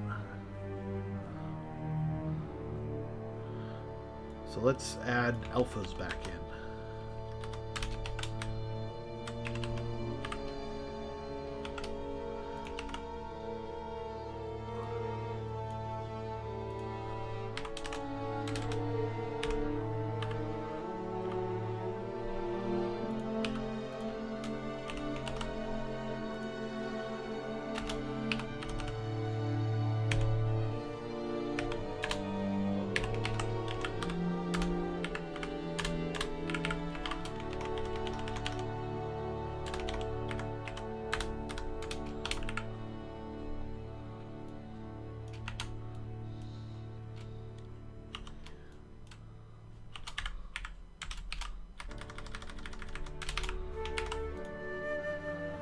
All right.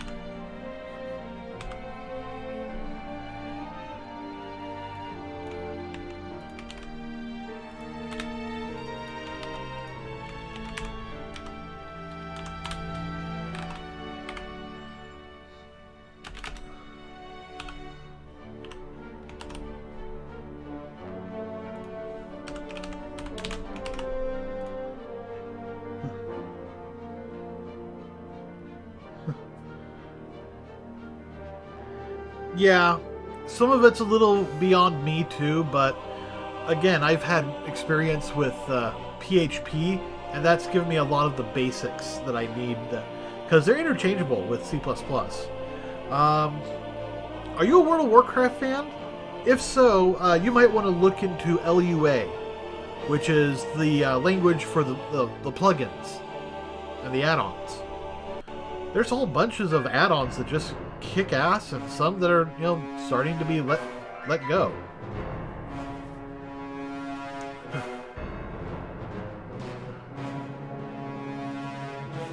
Ah, okay. I could. Well, the basics of what we're trying to do is let me bring up something graphic so you can. Yeah. Ah, see, I'm a long-time World of Warcraft fan, but I've gotten to the point where I no longer enjoy it. But I don't know why I just picked this up today again.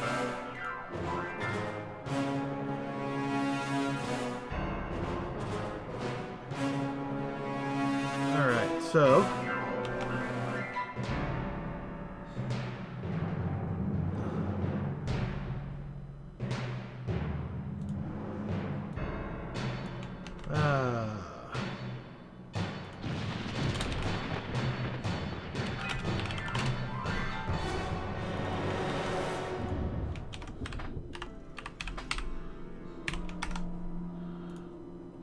There we go. That should solve that issue. Yeah, stop debugging. So after this loads up, let's see, when did I first start playing World of Warcraft? I think it was 2007. Yeah, May of 2007 is when I first started playing. Oh. Sweet, that's a little bit better. Now it's actually grabbing its own data.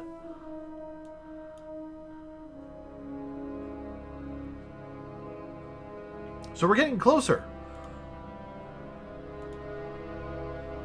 But let me show you, real quick. I've shown this like 2 or 3 times, but I don't mind showing it again. This is the goal.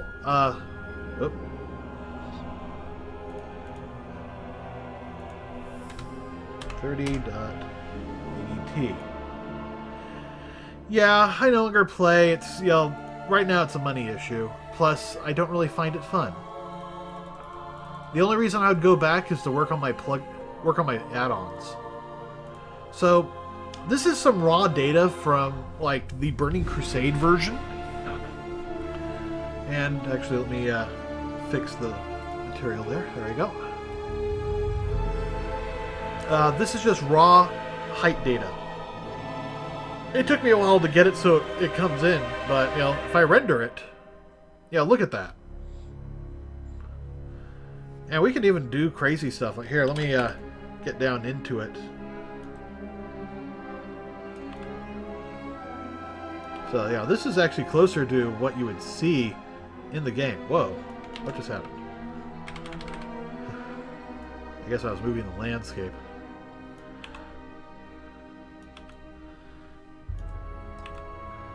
There we go. And here we have a nice little raise up where there's a castle.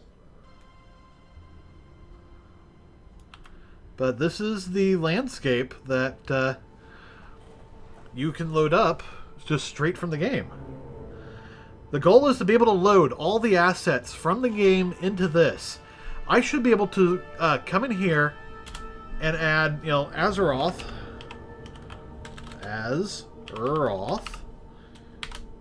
30_31. Hit open. Click load all of these. And it loads all the WMO files. It loads all the textures. It loads, you know, basically all the landscape. It loads the, yeah, check that out. Yeah. We got more landscape now. Let me,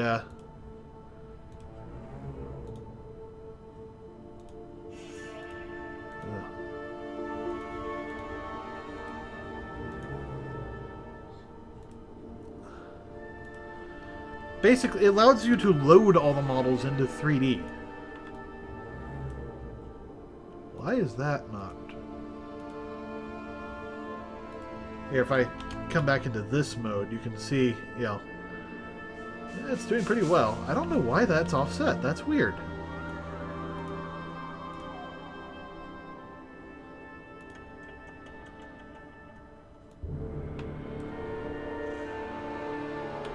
It shouldn't be offset. It should line up perfectly.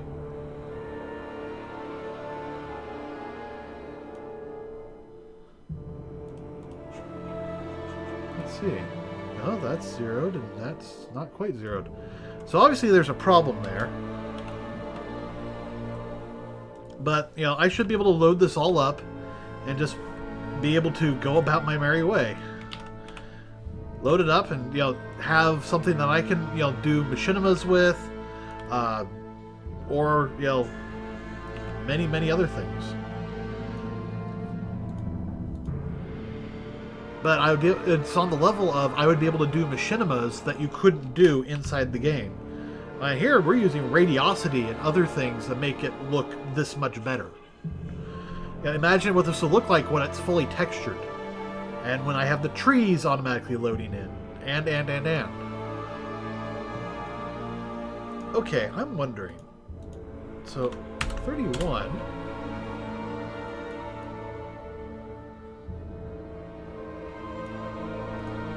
What happens if I load it without all that stuff?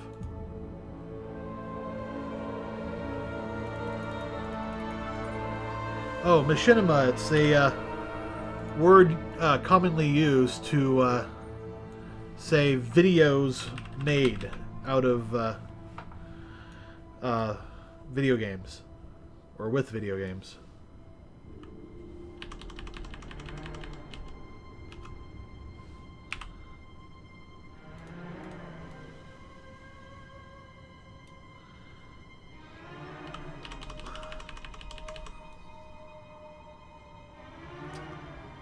There we go.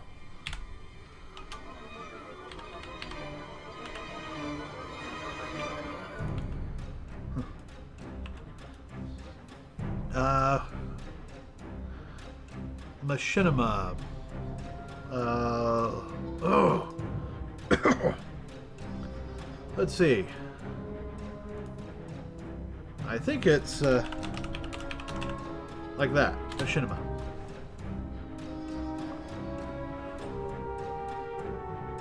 And you can see here, Machinima Inc. or .com. And there's Machinima on YouTube, there's Machinima, the explanation, use of real-time computer graphic engines to create cinematic productions. So it's like machine mixed with cinema. If you come here, you can, see, let me enable scripts. Oh, that's a little crazy. What the hell, dude? There we go. And these are some of the people who do machinimas, but it looks like they've changed a lot.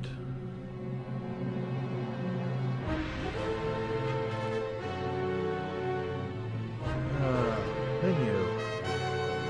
Yeah, this is different. Yeah.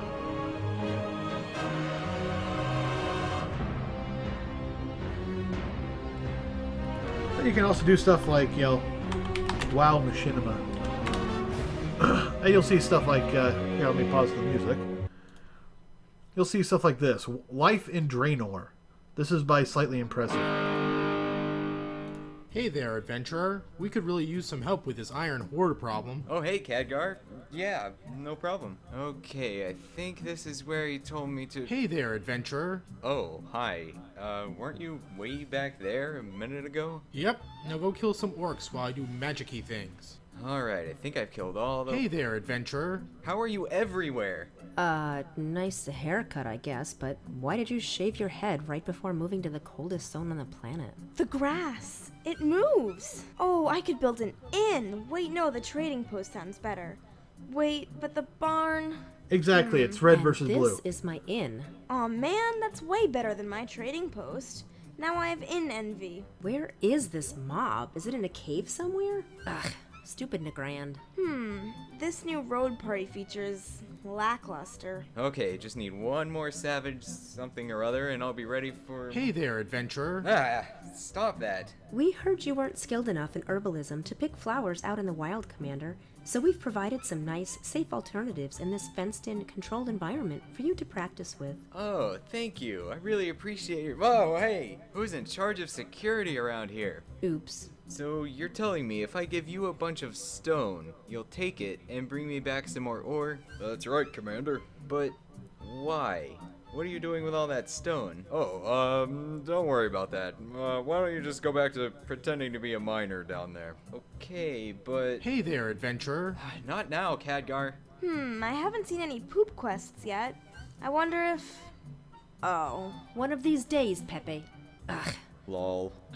So nice to lay here in my very own inn after a long, hard day of... Hey there, adventurer. He's gonna kill you. Yes! Oh no! Now he's after me!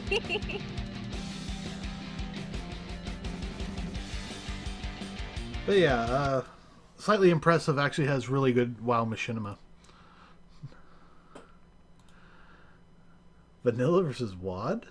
Don't think I saw that one. But, there's lots of WoW Machinima, so you can, go nuts with that.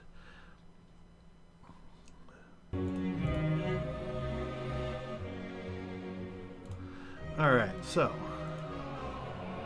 if we come back here, you can see, these are two different, ADT files. But the ADT files contain lots and lots of data. Everything from, the height of the landscape to the textures that the landscape needs. Basically everything you need for the landscape. But it also contains, hey, here's, where all the giant models, the WMOs, go. So when I finally load these up, get them to load up, you'll have a WMO sitting right here of the castle. And then I also have the option to load models. So, like, if they come in here and place a tree, like, right... well, I can't even... So if they place a tree somewhere, like, say, right here in the middle of the screen, it will load up there. Or at the very least, it will load a null, so I can load in the model later. All options. But that's not all. WMOs also have models inside them. They're called doodads. I could have it set up so it automatically loads all the doodads for one of the sets. So, that's the goal for this thing.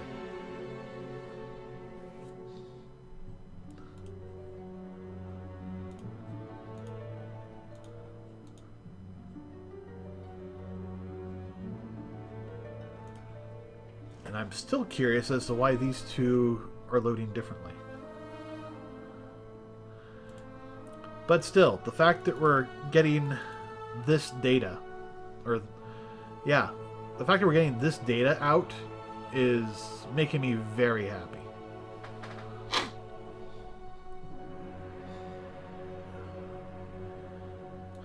However, let's see. Yeah, he's running into that problem.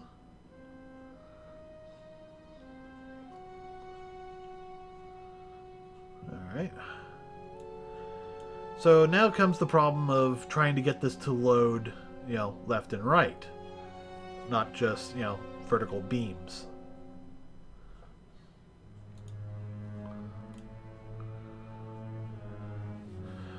Also, we might have to do it that, actually, I didn't have to do this huge complex thing. Well, yes, these random lines show progress because the file is loading into the system and it's actually showing data. It may not be accurate or good data, but it's data. Once we fix the data, we'll have it done. So, there's that.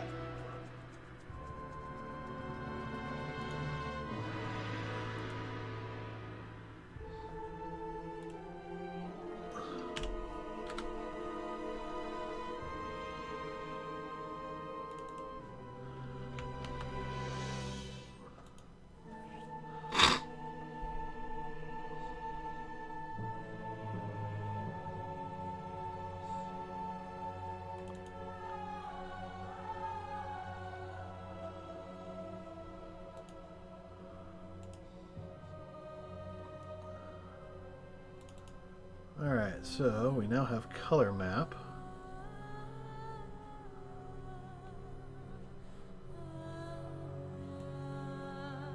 I stream every night. Well, virtually every night.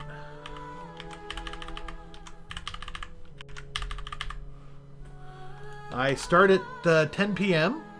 and I go until usually about now or whenever I feel like stopping.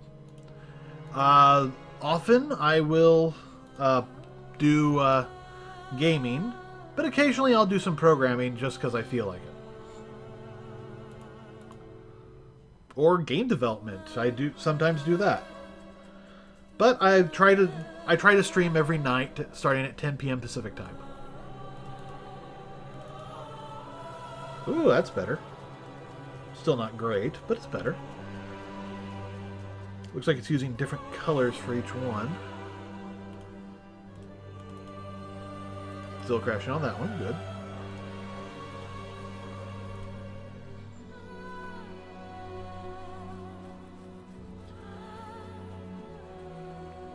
Okay. I will see you later then.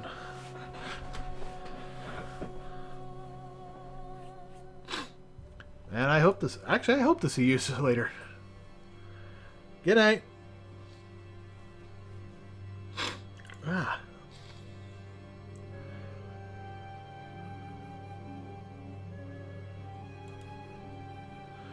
Okay. So, now that I have this, I'm still stuck with the, how do I, determine what colors in the color map do I need?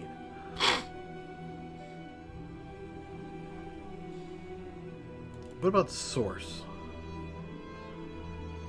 Source seems to grab something good.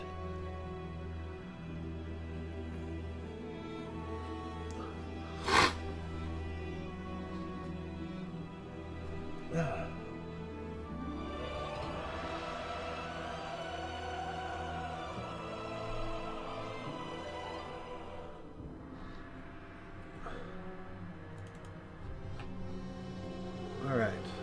So source.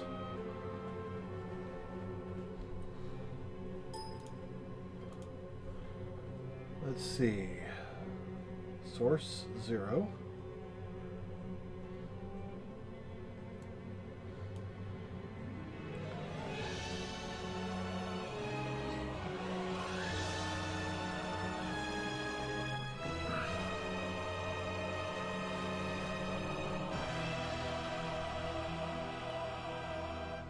Maybe I shouldn't delete source. But instead add it to pick.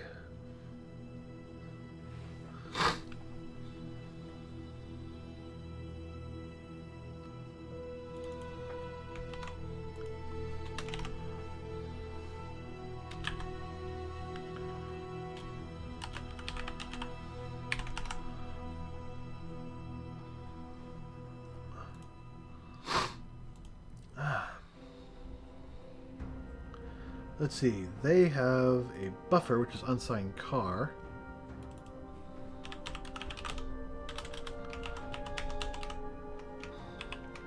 Now we'll leave it as source. So, pick source equals new size. We'll remove that.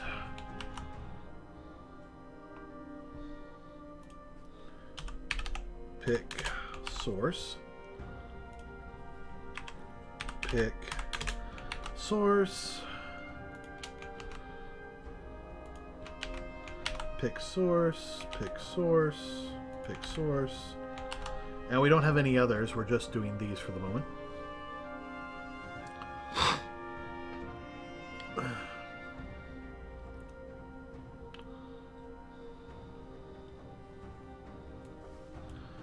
Don't delete source. We're actually going to use that data elsewhere.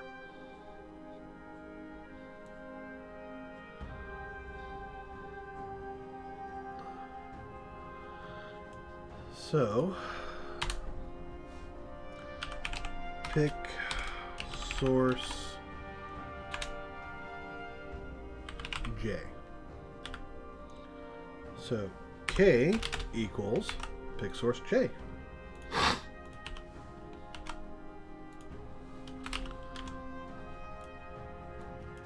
Maybe this will actually do the job.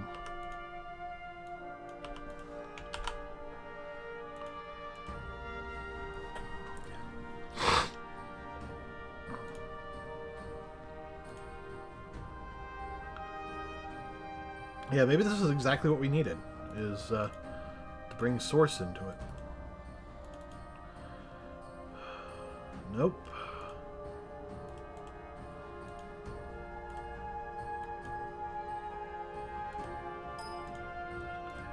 Alright, let's take a look at these. Oh, we're still at map 1.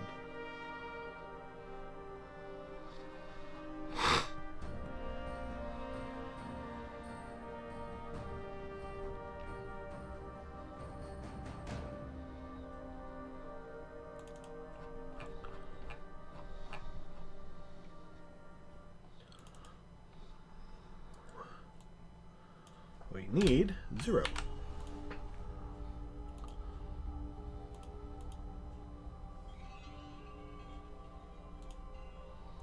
I mean, that could easily be part of the problem.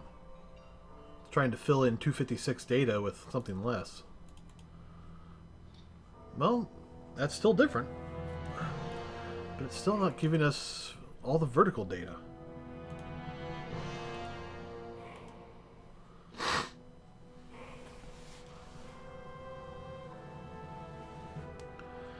Alright.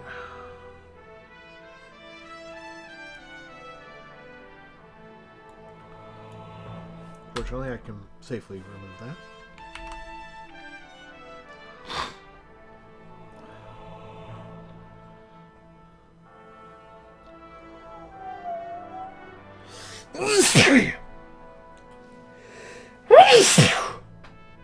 Pardon me.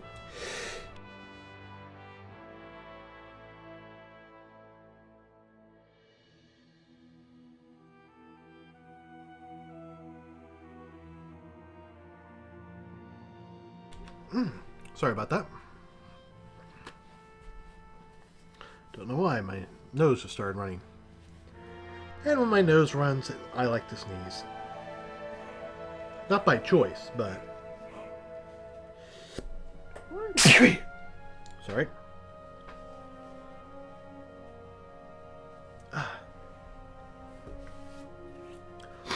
Okay. Get row, which is way up here. Oh.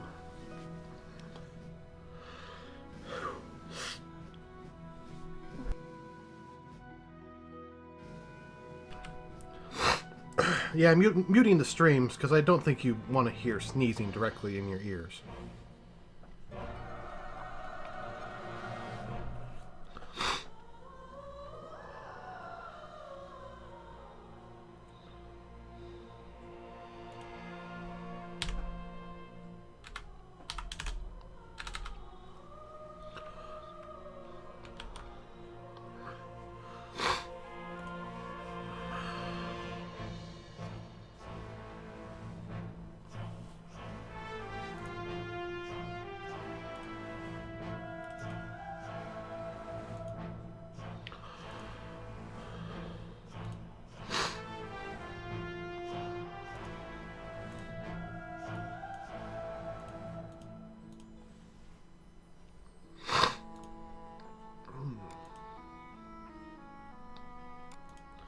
Alright.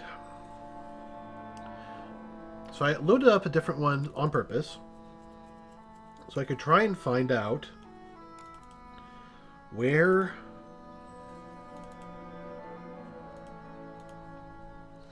it's crashing. Alpha 8 image?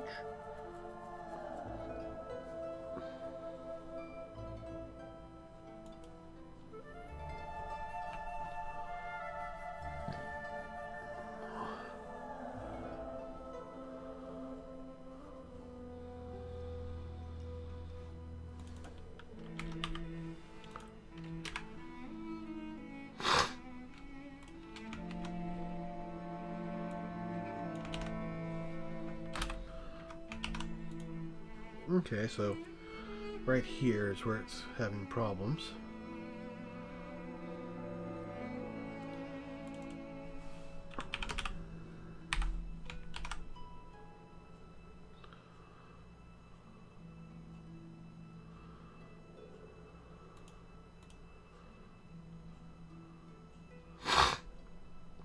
Okay, so we're changing the C map to UENT 8.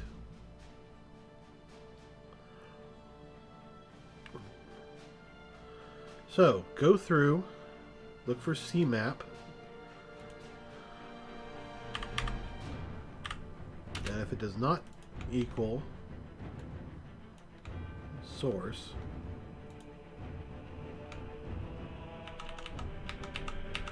actually, no.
Huh. Okay.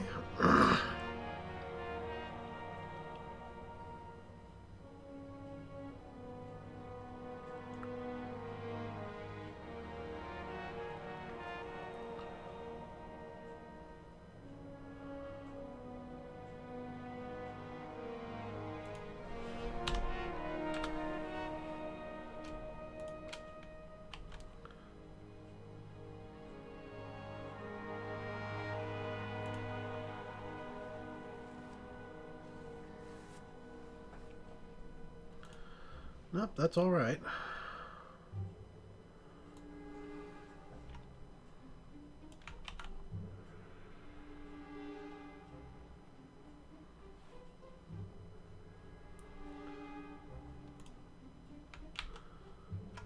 Actually, the more I'm looking at it... Hello, Edward.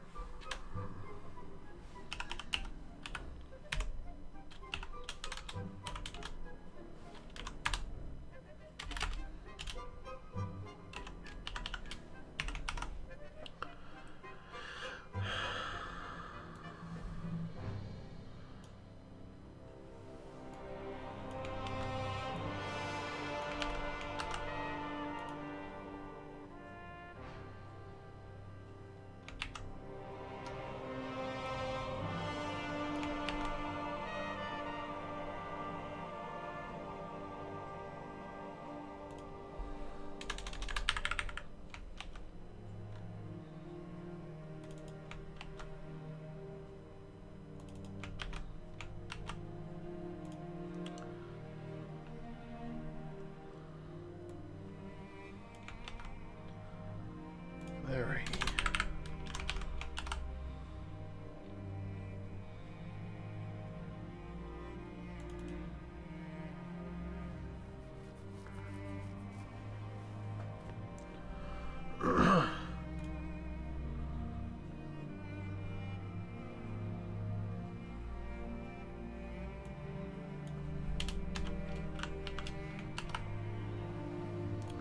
Okay, so I don't need alpha in this because this is a no alpha image, so I only have to compare the RG and Bs. So let's try this.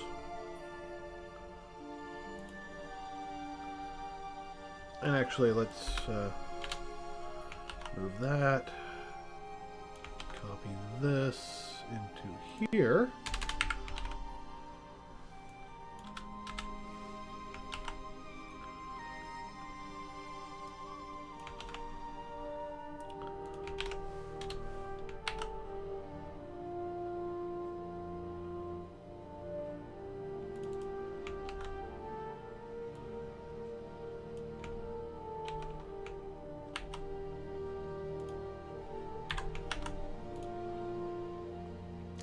Yeah, I'm just going to do this to the stuff earlier. It just makes it easier, I guess. Because that way I don't have to do any craziness. And I can just leave this as temp A. Because temp A equals the destination.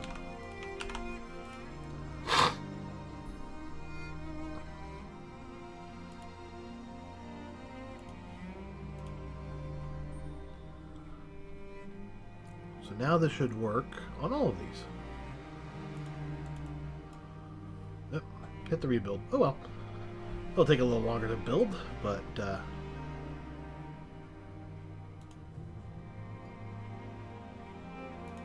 what's this? Okay. Nothing I have to worry about immediately. Alright, let's see if this BLP loader works. Oh, it's crashing now.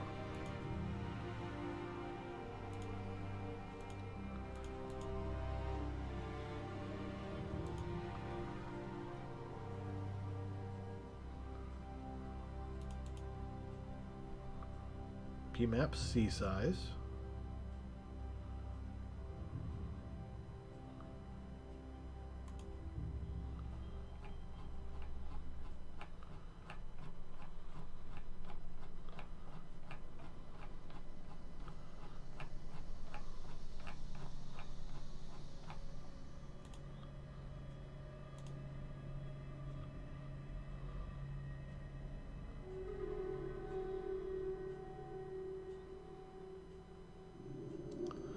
That should not have that many in the C map.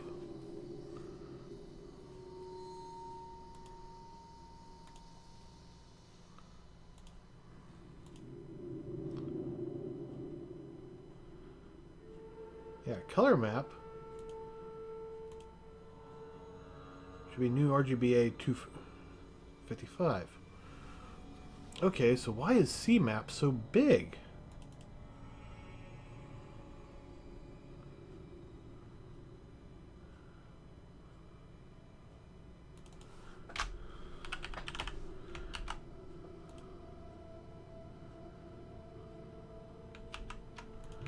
Alright, let's assume that.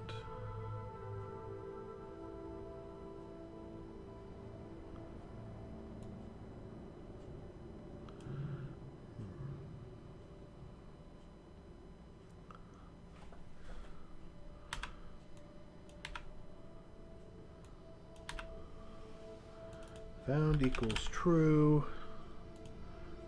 Break. And that's the end.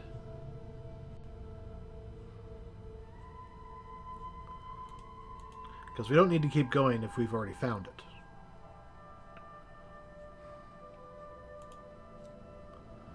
So let's stop, close the program, and copy and paste this bit.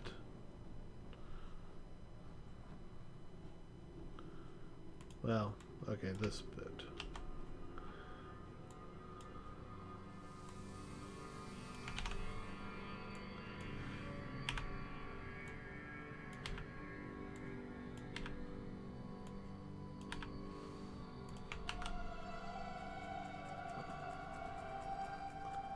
So now I can copy and paste this bit.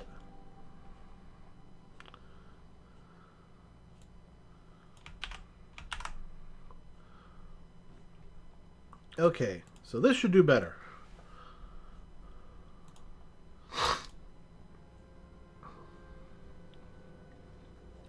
Might actually get this to do something. Alright, so that one worked. Well, that's better, I suppose.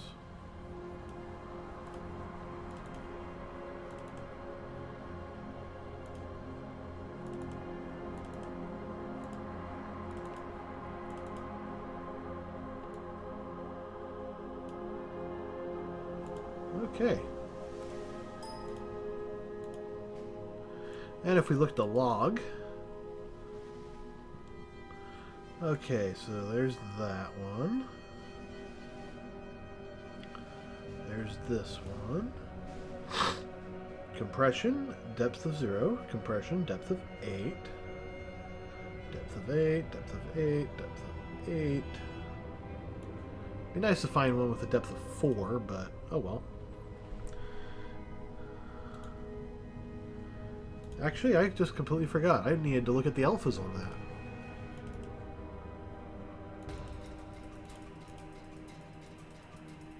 Nope. What about the metadata?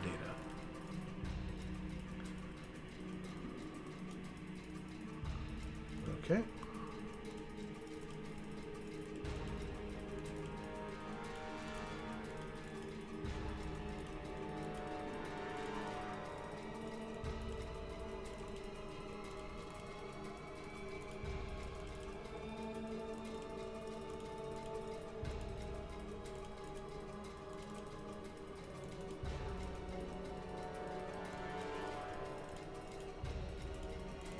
Okay, so it looks like we're not getting alpha data.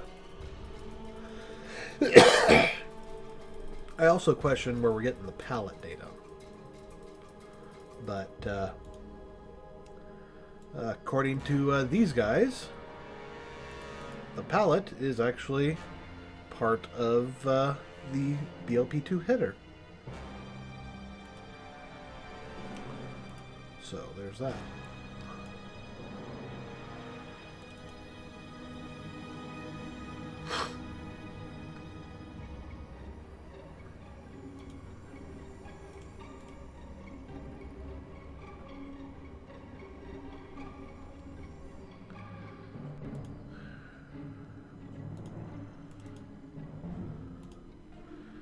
Okay.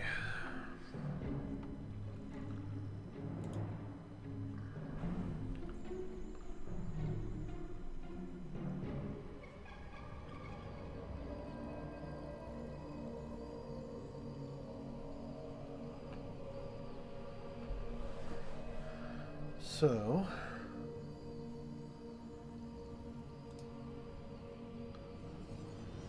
Go to definition.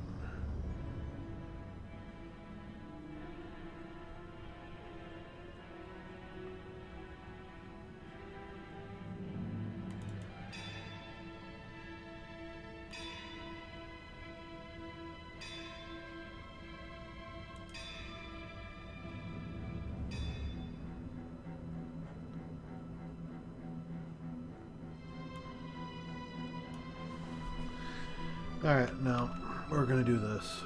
Temp equals this, and we'll just copy the alpha.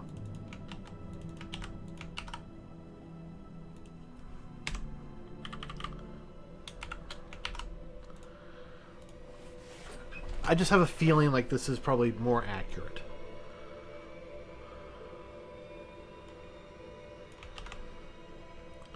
So let's come down here and do the same thing.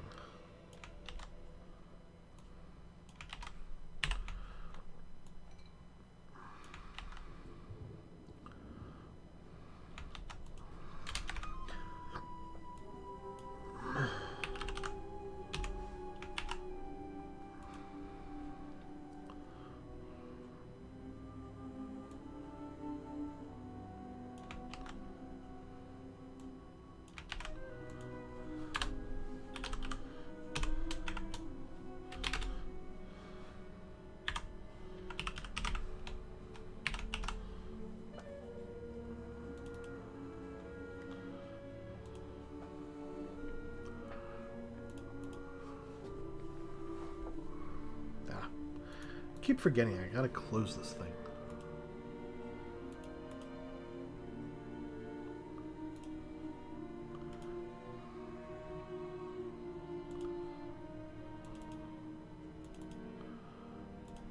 Nope.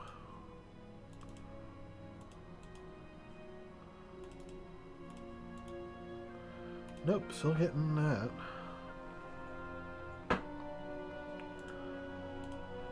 Okay. So the glow is a no alpha. It should be, you know, all white. That's good. But we're still not getting the data that we need.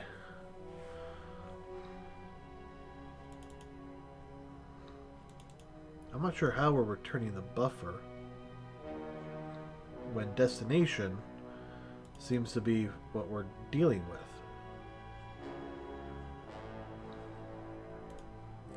I mean, if we look at their script, pbuffer equals a new that, dest equals pbuffer, and then dest. They do a whole bunch of changes to f, and then they return the pbuffer.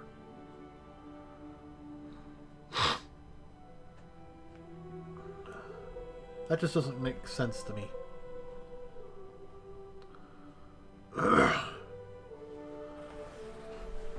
All right.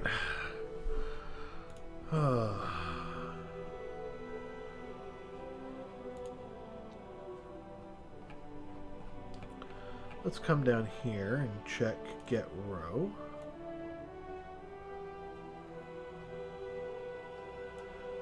Which then asks for get row indexed.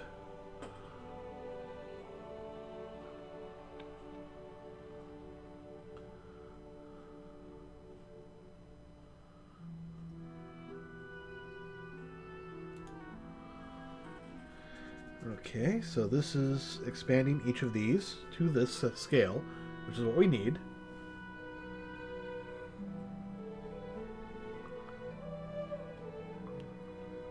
And then we go through each one. We find K, which is the source J. And then we assign USB 0J to pick color map RGBA.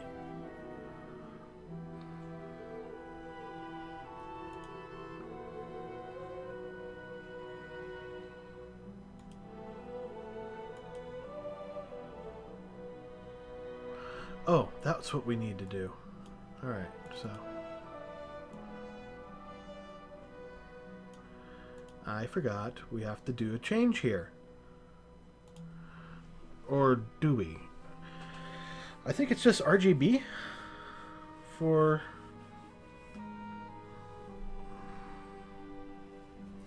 Loaded index? Let me check that. Because it could be we're trying to send too much data. And that could easily be it.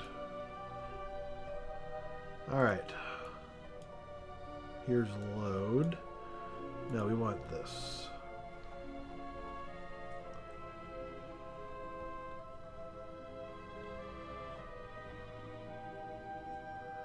Alright, index. Pick the buff. Let's check...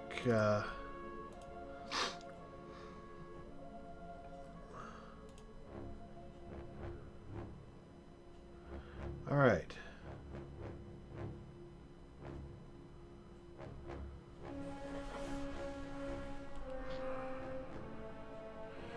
Alright, so each scan line...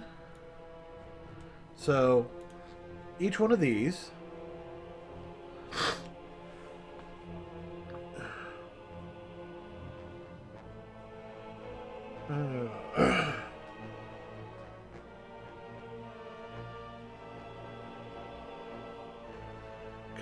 is an array of unsigned car with 1 byte per pixel containing color map indexes.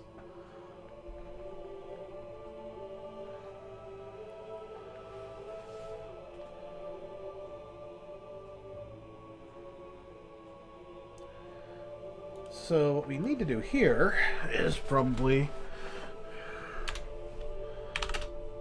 if pick image type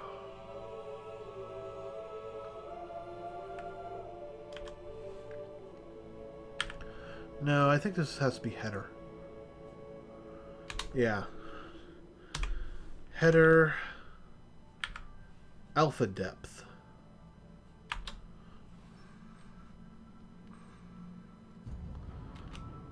equals 0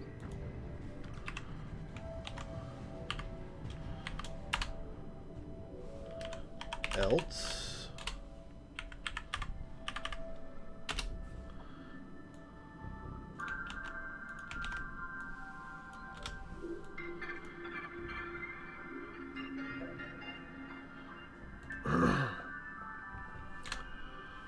Alright, so here we actually need to have do a little trick.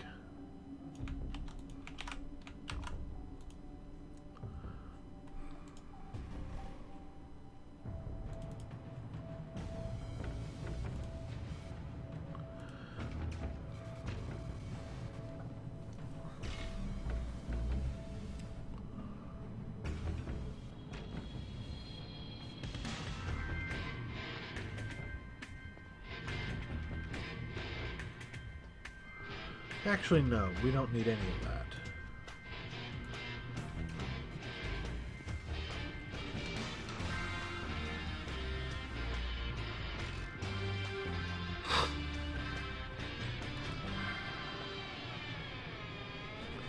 So actually what we need to do here is, instead of doing this,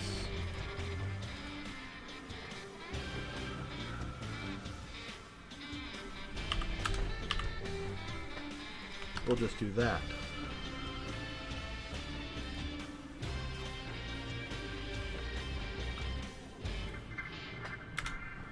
It's RGBA times 4.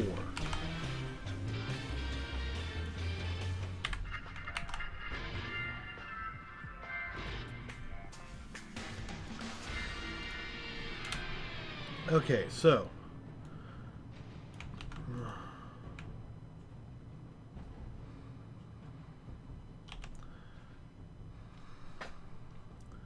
pick RGBA J plus 0 equals pick color map R.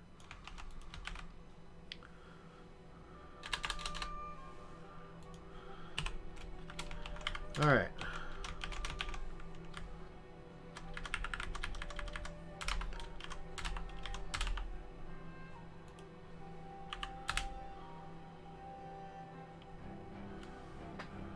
Okay, equals j plus 4, or j plus equals 4.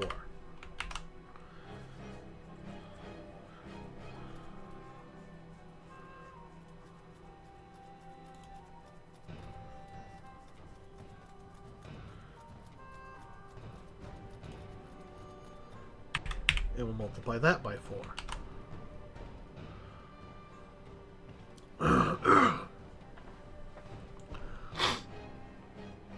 Okay, so now it should just dump it right in.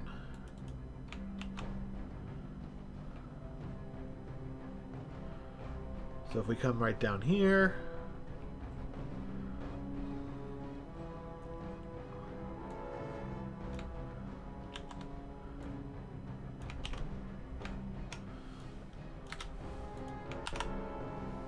all right, let's see how that works.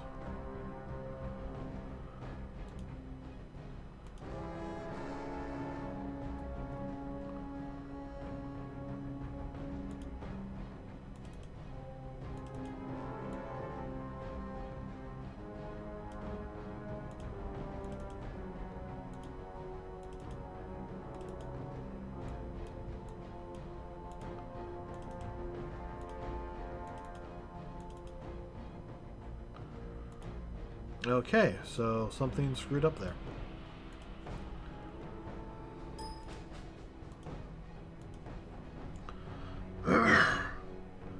Alright, no palette image.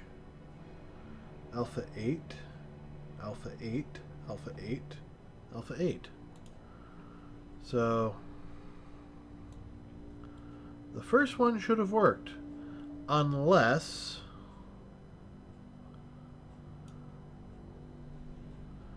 I gotta do something like that.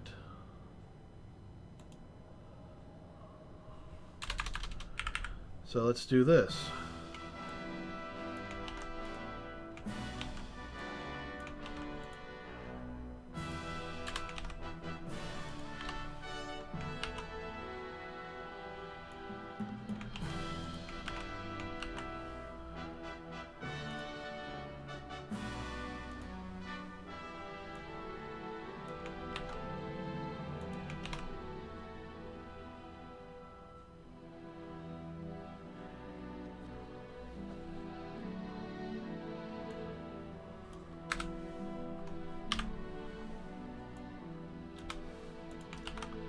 Actually, we'll do that up here.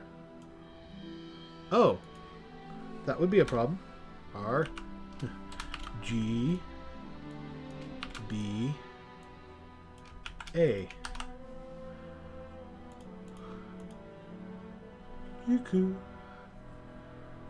That would explain why it all just went one color or something.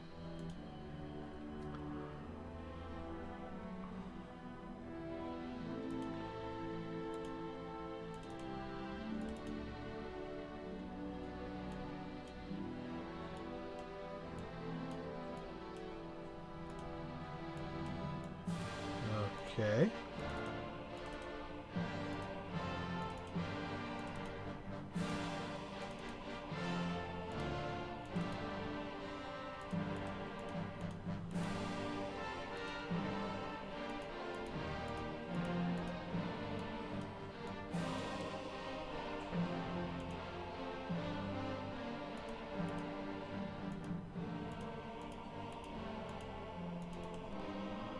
So this is our target image, and it looks like there's only 2 settings.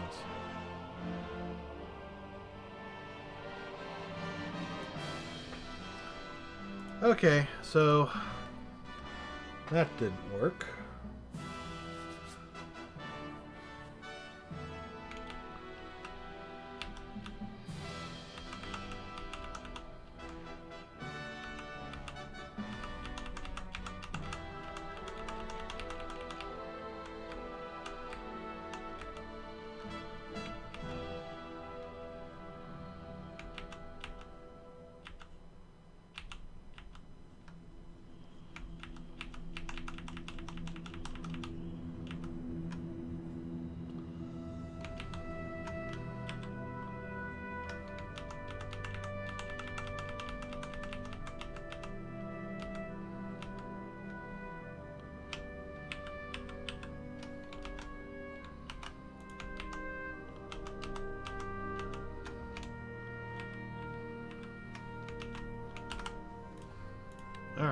we go.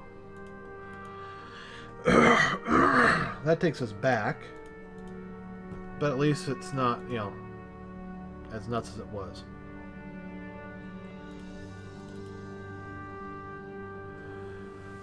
Sorry, Console Purgatory. I had my window maximized, so I didn't see any comments. And hi, Live Dari. I'm working on a BLP loading plugin for Lightwave.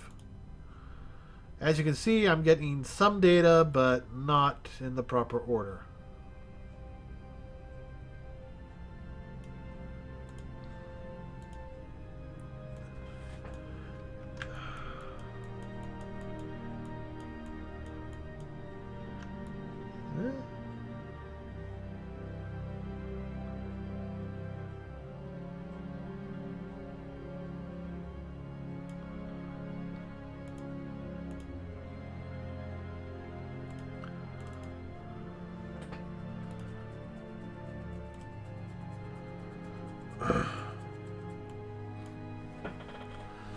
So the problem is trying to get the data to load and appear correctly.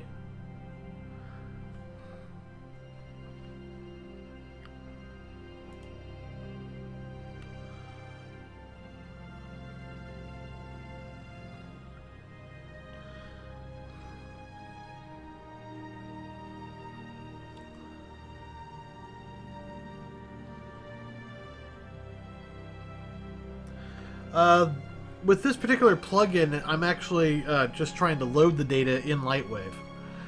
This is the third or fourth time I am showing this, so let me...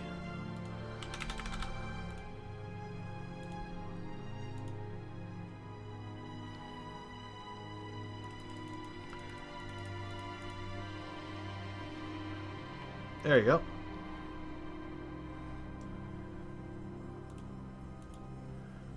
This is an ADT file.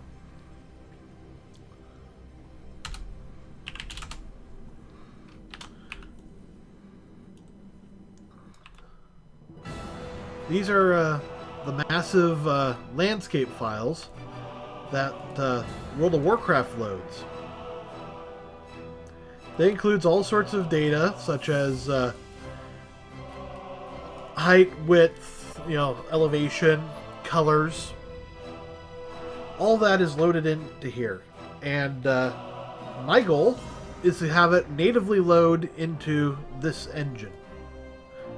And the purpose for that is for machinima use and other stuff. Yeah, the comments are real slow. I'm not sure what's going on with that. I've got everything set up pretty well. Did I forget? Yeah. I actually have a separate add-on that's doing the comments, so it takes a while for it to grab the data and then show it up on my system. But this is the goal, is to get all the data to actually load in Lightwave natively. Right now, I'm working on trying to get the BLPs to load, so I can, say, tell it to load a WMO, and rather than trying to go out and say, I'm not finding all these textures that you've converted, it just goes and says, oh, there's that texture over here. Let me load it for you. So being able to natively load it in Lightwave, the textures, would go a long way towards this. And since it's used by all three all three model types, getting that working has been today's goal.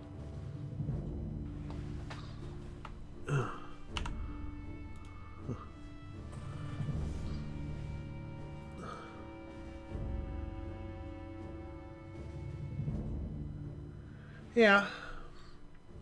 Well, right now it seems to be a problem between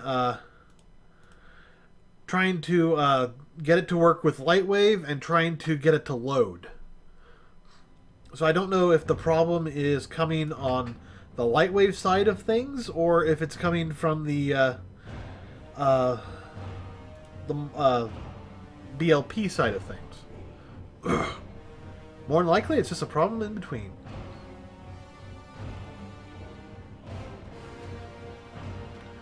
You know what? Screw it. I'm not understanding this index 8. Maybe if I just go to make it all RGB 24 or 32.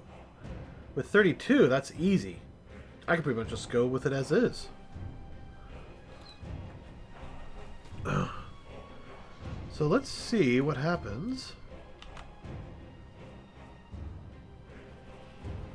if I do this.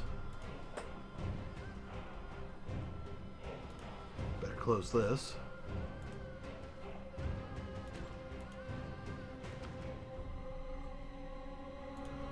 Who knows? Maybe this will work.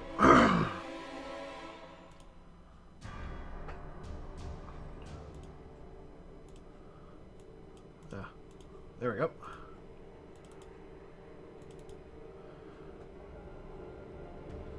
Okay.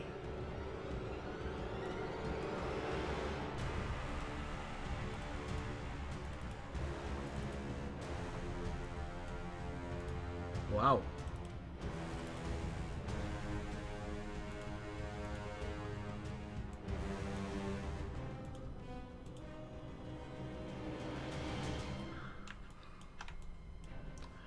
Okay, I think there is something wrong with the BLP.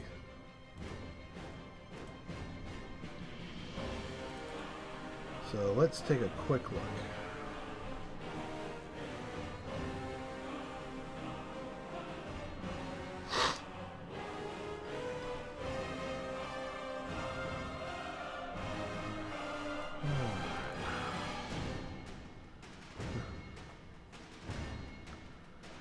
Yeah, World of Warcraft. At least that's the goal.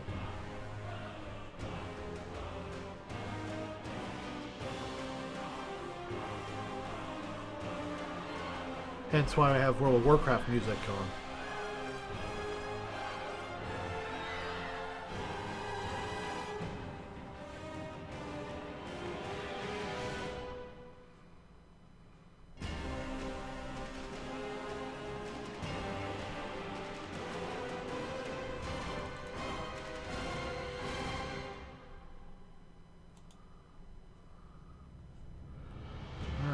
So there's the switch.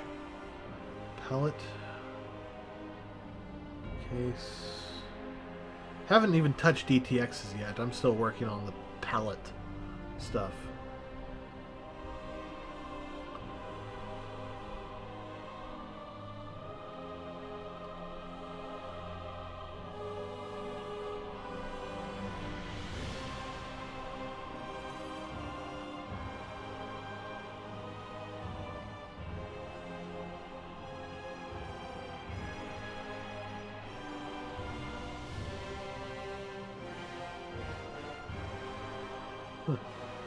Oh, so that's how they're doing it.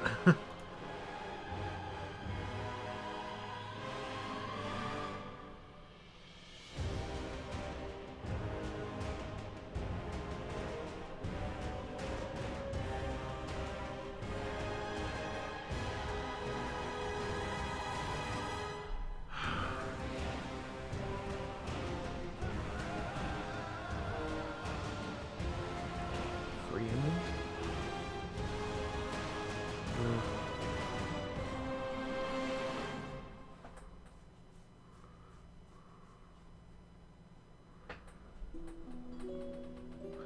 I enjoyed it for quite a long time, but it's gotten really bad. I don't play it anymore, but for some reason today I just picked this up and decided to work on it.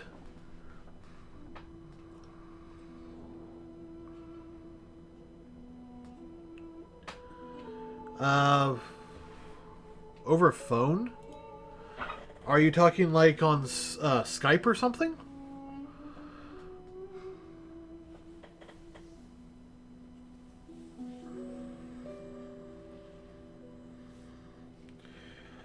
Because, at least on my computer, what I can do is, I can set up OBS, which is my capture software. You know, here, let me, see, there, you can see it. Or, there. I can actually set this up to grab all the data, all the audio it hears, so audio coming from Skype, games, whatever. I suppose I could do that by telling my phone to act as a live camera and then plugging that into my system and then using OBS to register it as a live camera. I have no idea if I could do that. Let me do this real quick. Let me see if I can, I better put this on to, clear all that crap.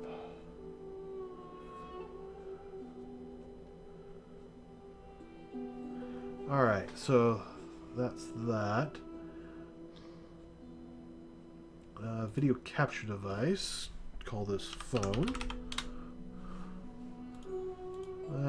It only sees my webcam. So I can't do it with my phone, at least not the way it's hooked up now. Maybe if I disconnect it and then reconnect it.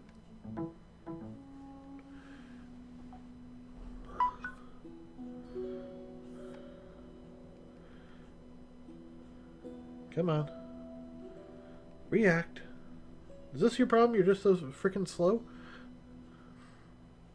Alright. Yeah, I'd probably have to hook this up and get it Bluetoothed or something.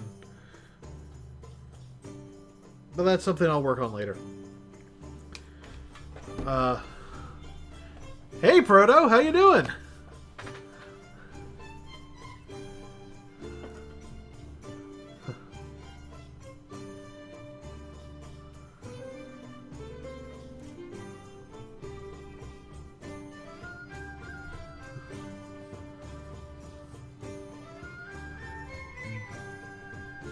Yeah, OBS is pretty damn awesome.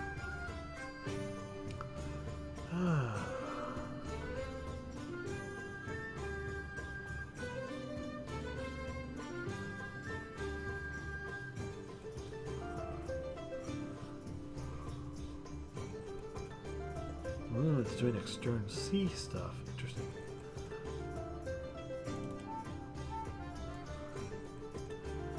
So yeah. I'm still not sure, where it says the BLP is.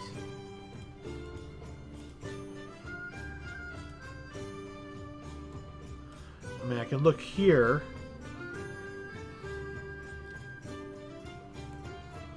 Oh, okay, so this actually has been updated. Palette is right there. UNT 32. Is that what we have?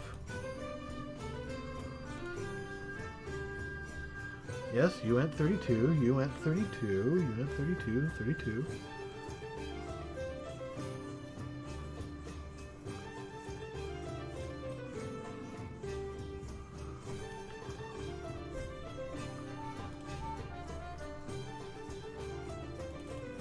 Okay, I'm going to do this. I'm going to take MIP levels. And I'm going to pull that out into BLP info. And remove this. I have a feeling that this is what's causing our problems.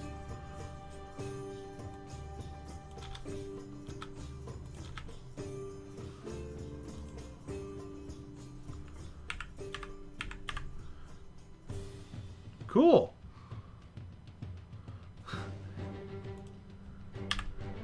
Yeah, I think it has.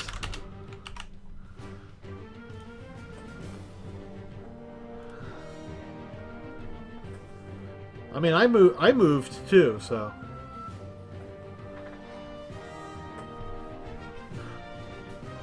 Alright, so has MIP levels is now moved, which means we need to come back here, and instead of doing header, this actually goes into pick.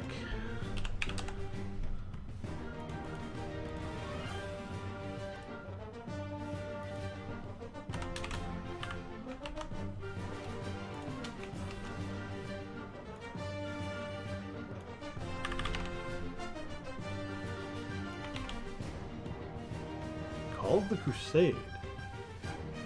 Neat.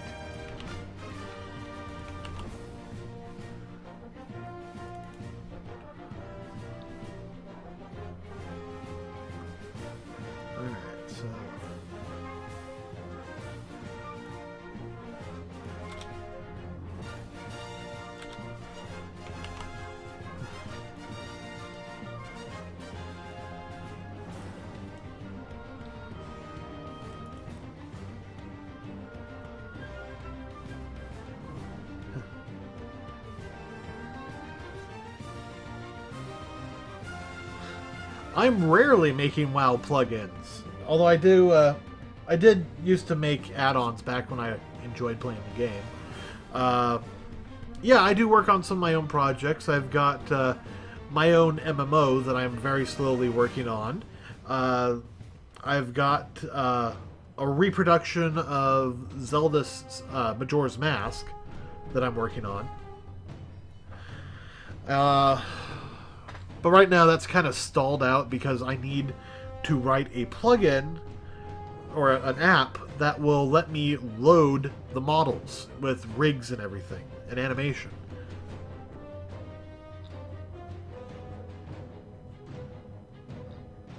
Yeah.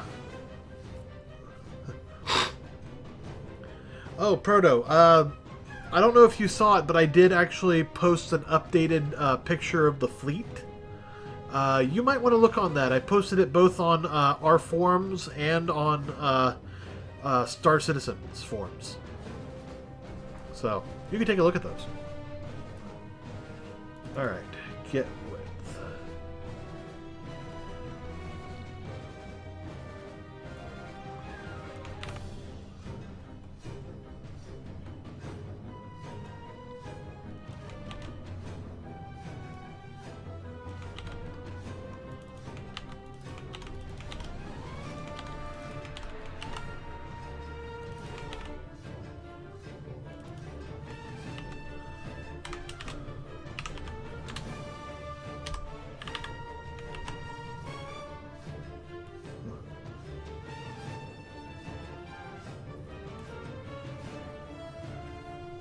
I would not mind your help.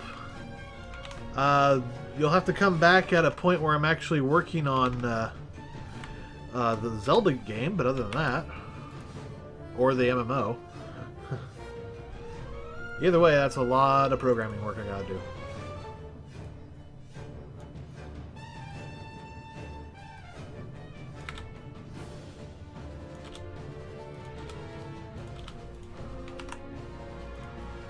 Okay. Maybe this will help.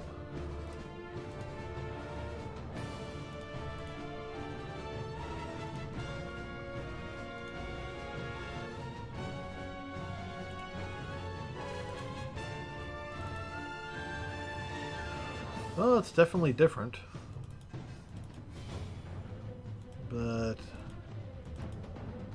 yeah, it's different.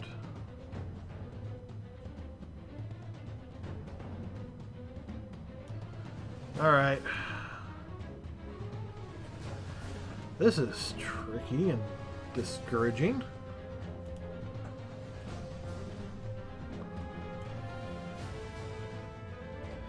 I feel like every time I do something, we're getting a little closer, but at the same time, I'm also getting farther and farther away from what I need to do. From making it work. Alright, so with us doing this in 32-bit, I no longer need this. Nor that.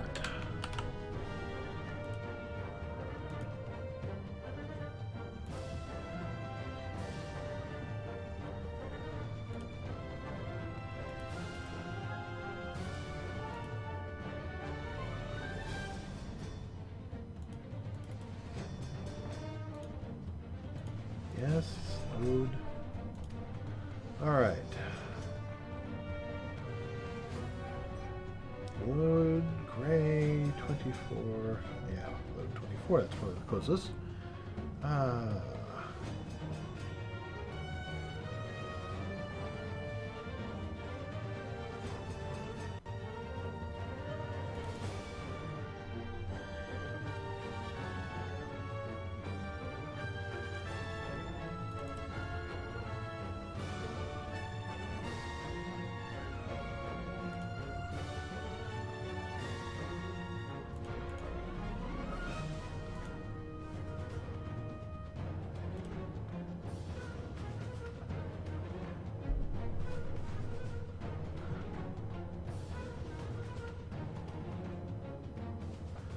Well, I do a little bit of everything. I mostly game on this channel. Let's see. Lately... Well, so far I don't need too much within the... Well, that's different.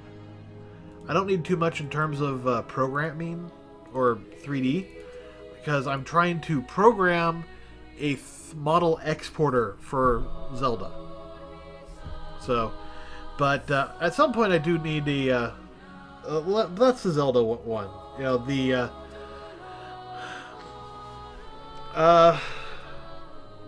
MMO, on the other hand, I'm basically completely blank on what that looks like. Other than I want to go pretty realistic with the visuals.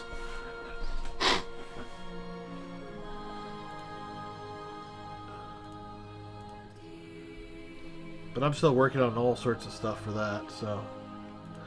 Alright. Okay, I think that's it for tonight. I'm just having a hard time wrapping my head around all this, and I probably need to do some more research before I can do too much on it. Alright, so yeah, we're gonna end the thing here. I thought this was a rather good stream. I'd love to thank everybody who stopped by. Too many to name this today. That was fun. I'm gonna try and get back to do a little bit of gaming tomorrow. Hopefully we can finish off Chrono Trigger. We only have like 1 or 2 more things we need to do there. So there's that. We might come back to this at some point in the future. I'll probably be working it off stream too. We could also come back to our Zelda program. That would be good. I don't know, maybe I'd like to work on building out the world for my MMO. It means loading up World Machine and trying to get a bunch of stuff in there done. That could still be fun. Alright. As always, you can donate on the link down here. You can also donate on Patreon if you feel up for it. Alright, good night, Proto.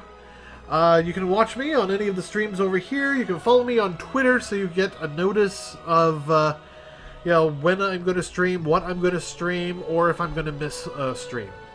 So that's all good.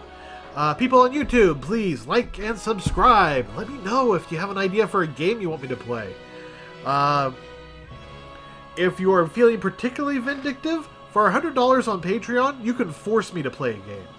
Even if I don't have it. So there's that.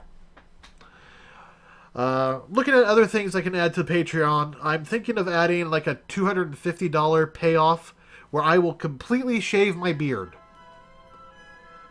I don't want to do that. That's why I made it $250. I might shave down to a goatee. I like a goatee. But there's that. Alright, thanks for joining me, and I will see you all tomorrow at 10 p.m. Pacific Time. Bye!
Bye.